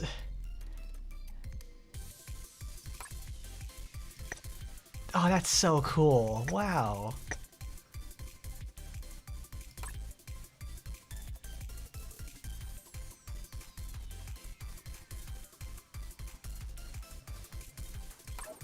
Would I like to save the current status? Yes. Alright, we will leave it at that. Alright. It looks like it's about that time. I'm sorry to say it to everybody, but I've got to go. Thank you everybody for stopping by. It's been a great time. We went over a whole bunch of stuff today because there was certainly a lot to go over. I want to thank everybody for stopping by, making one more time again. Don't forget to like, comment, rate, favorite, and subscribe. And as always, don't you forget it, everybody. I'll see you next time. Goodbye, everybody.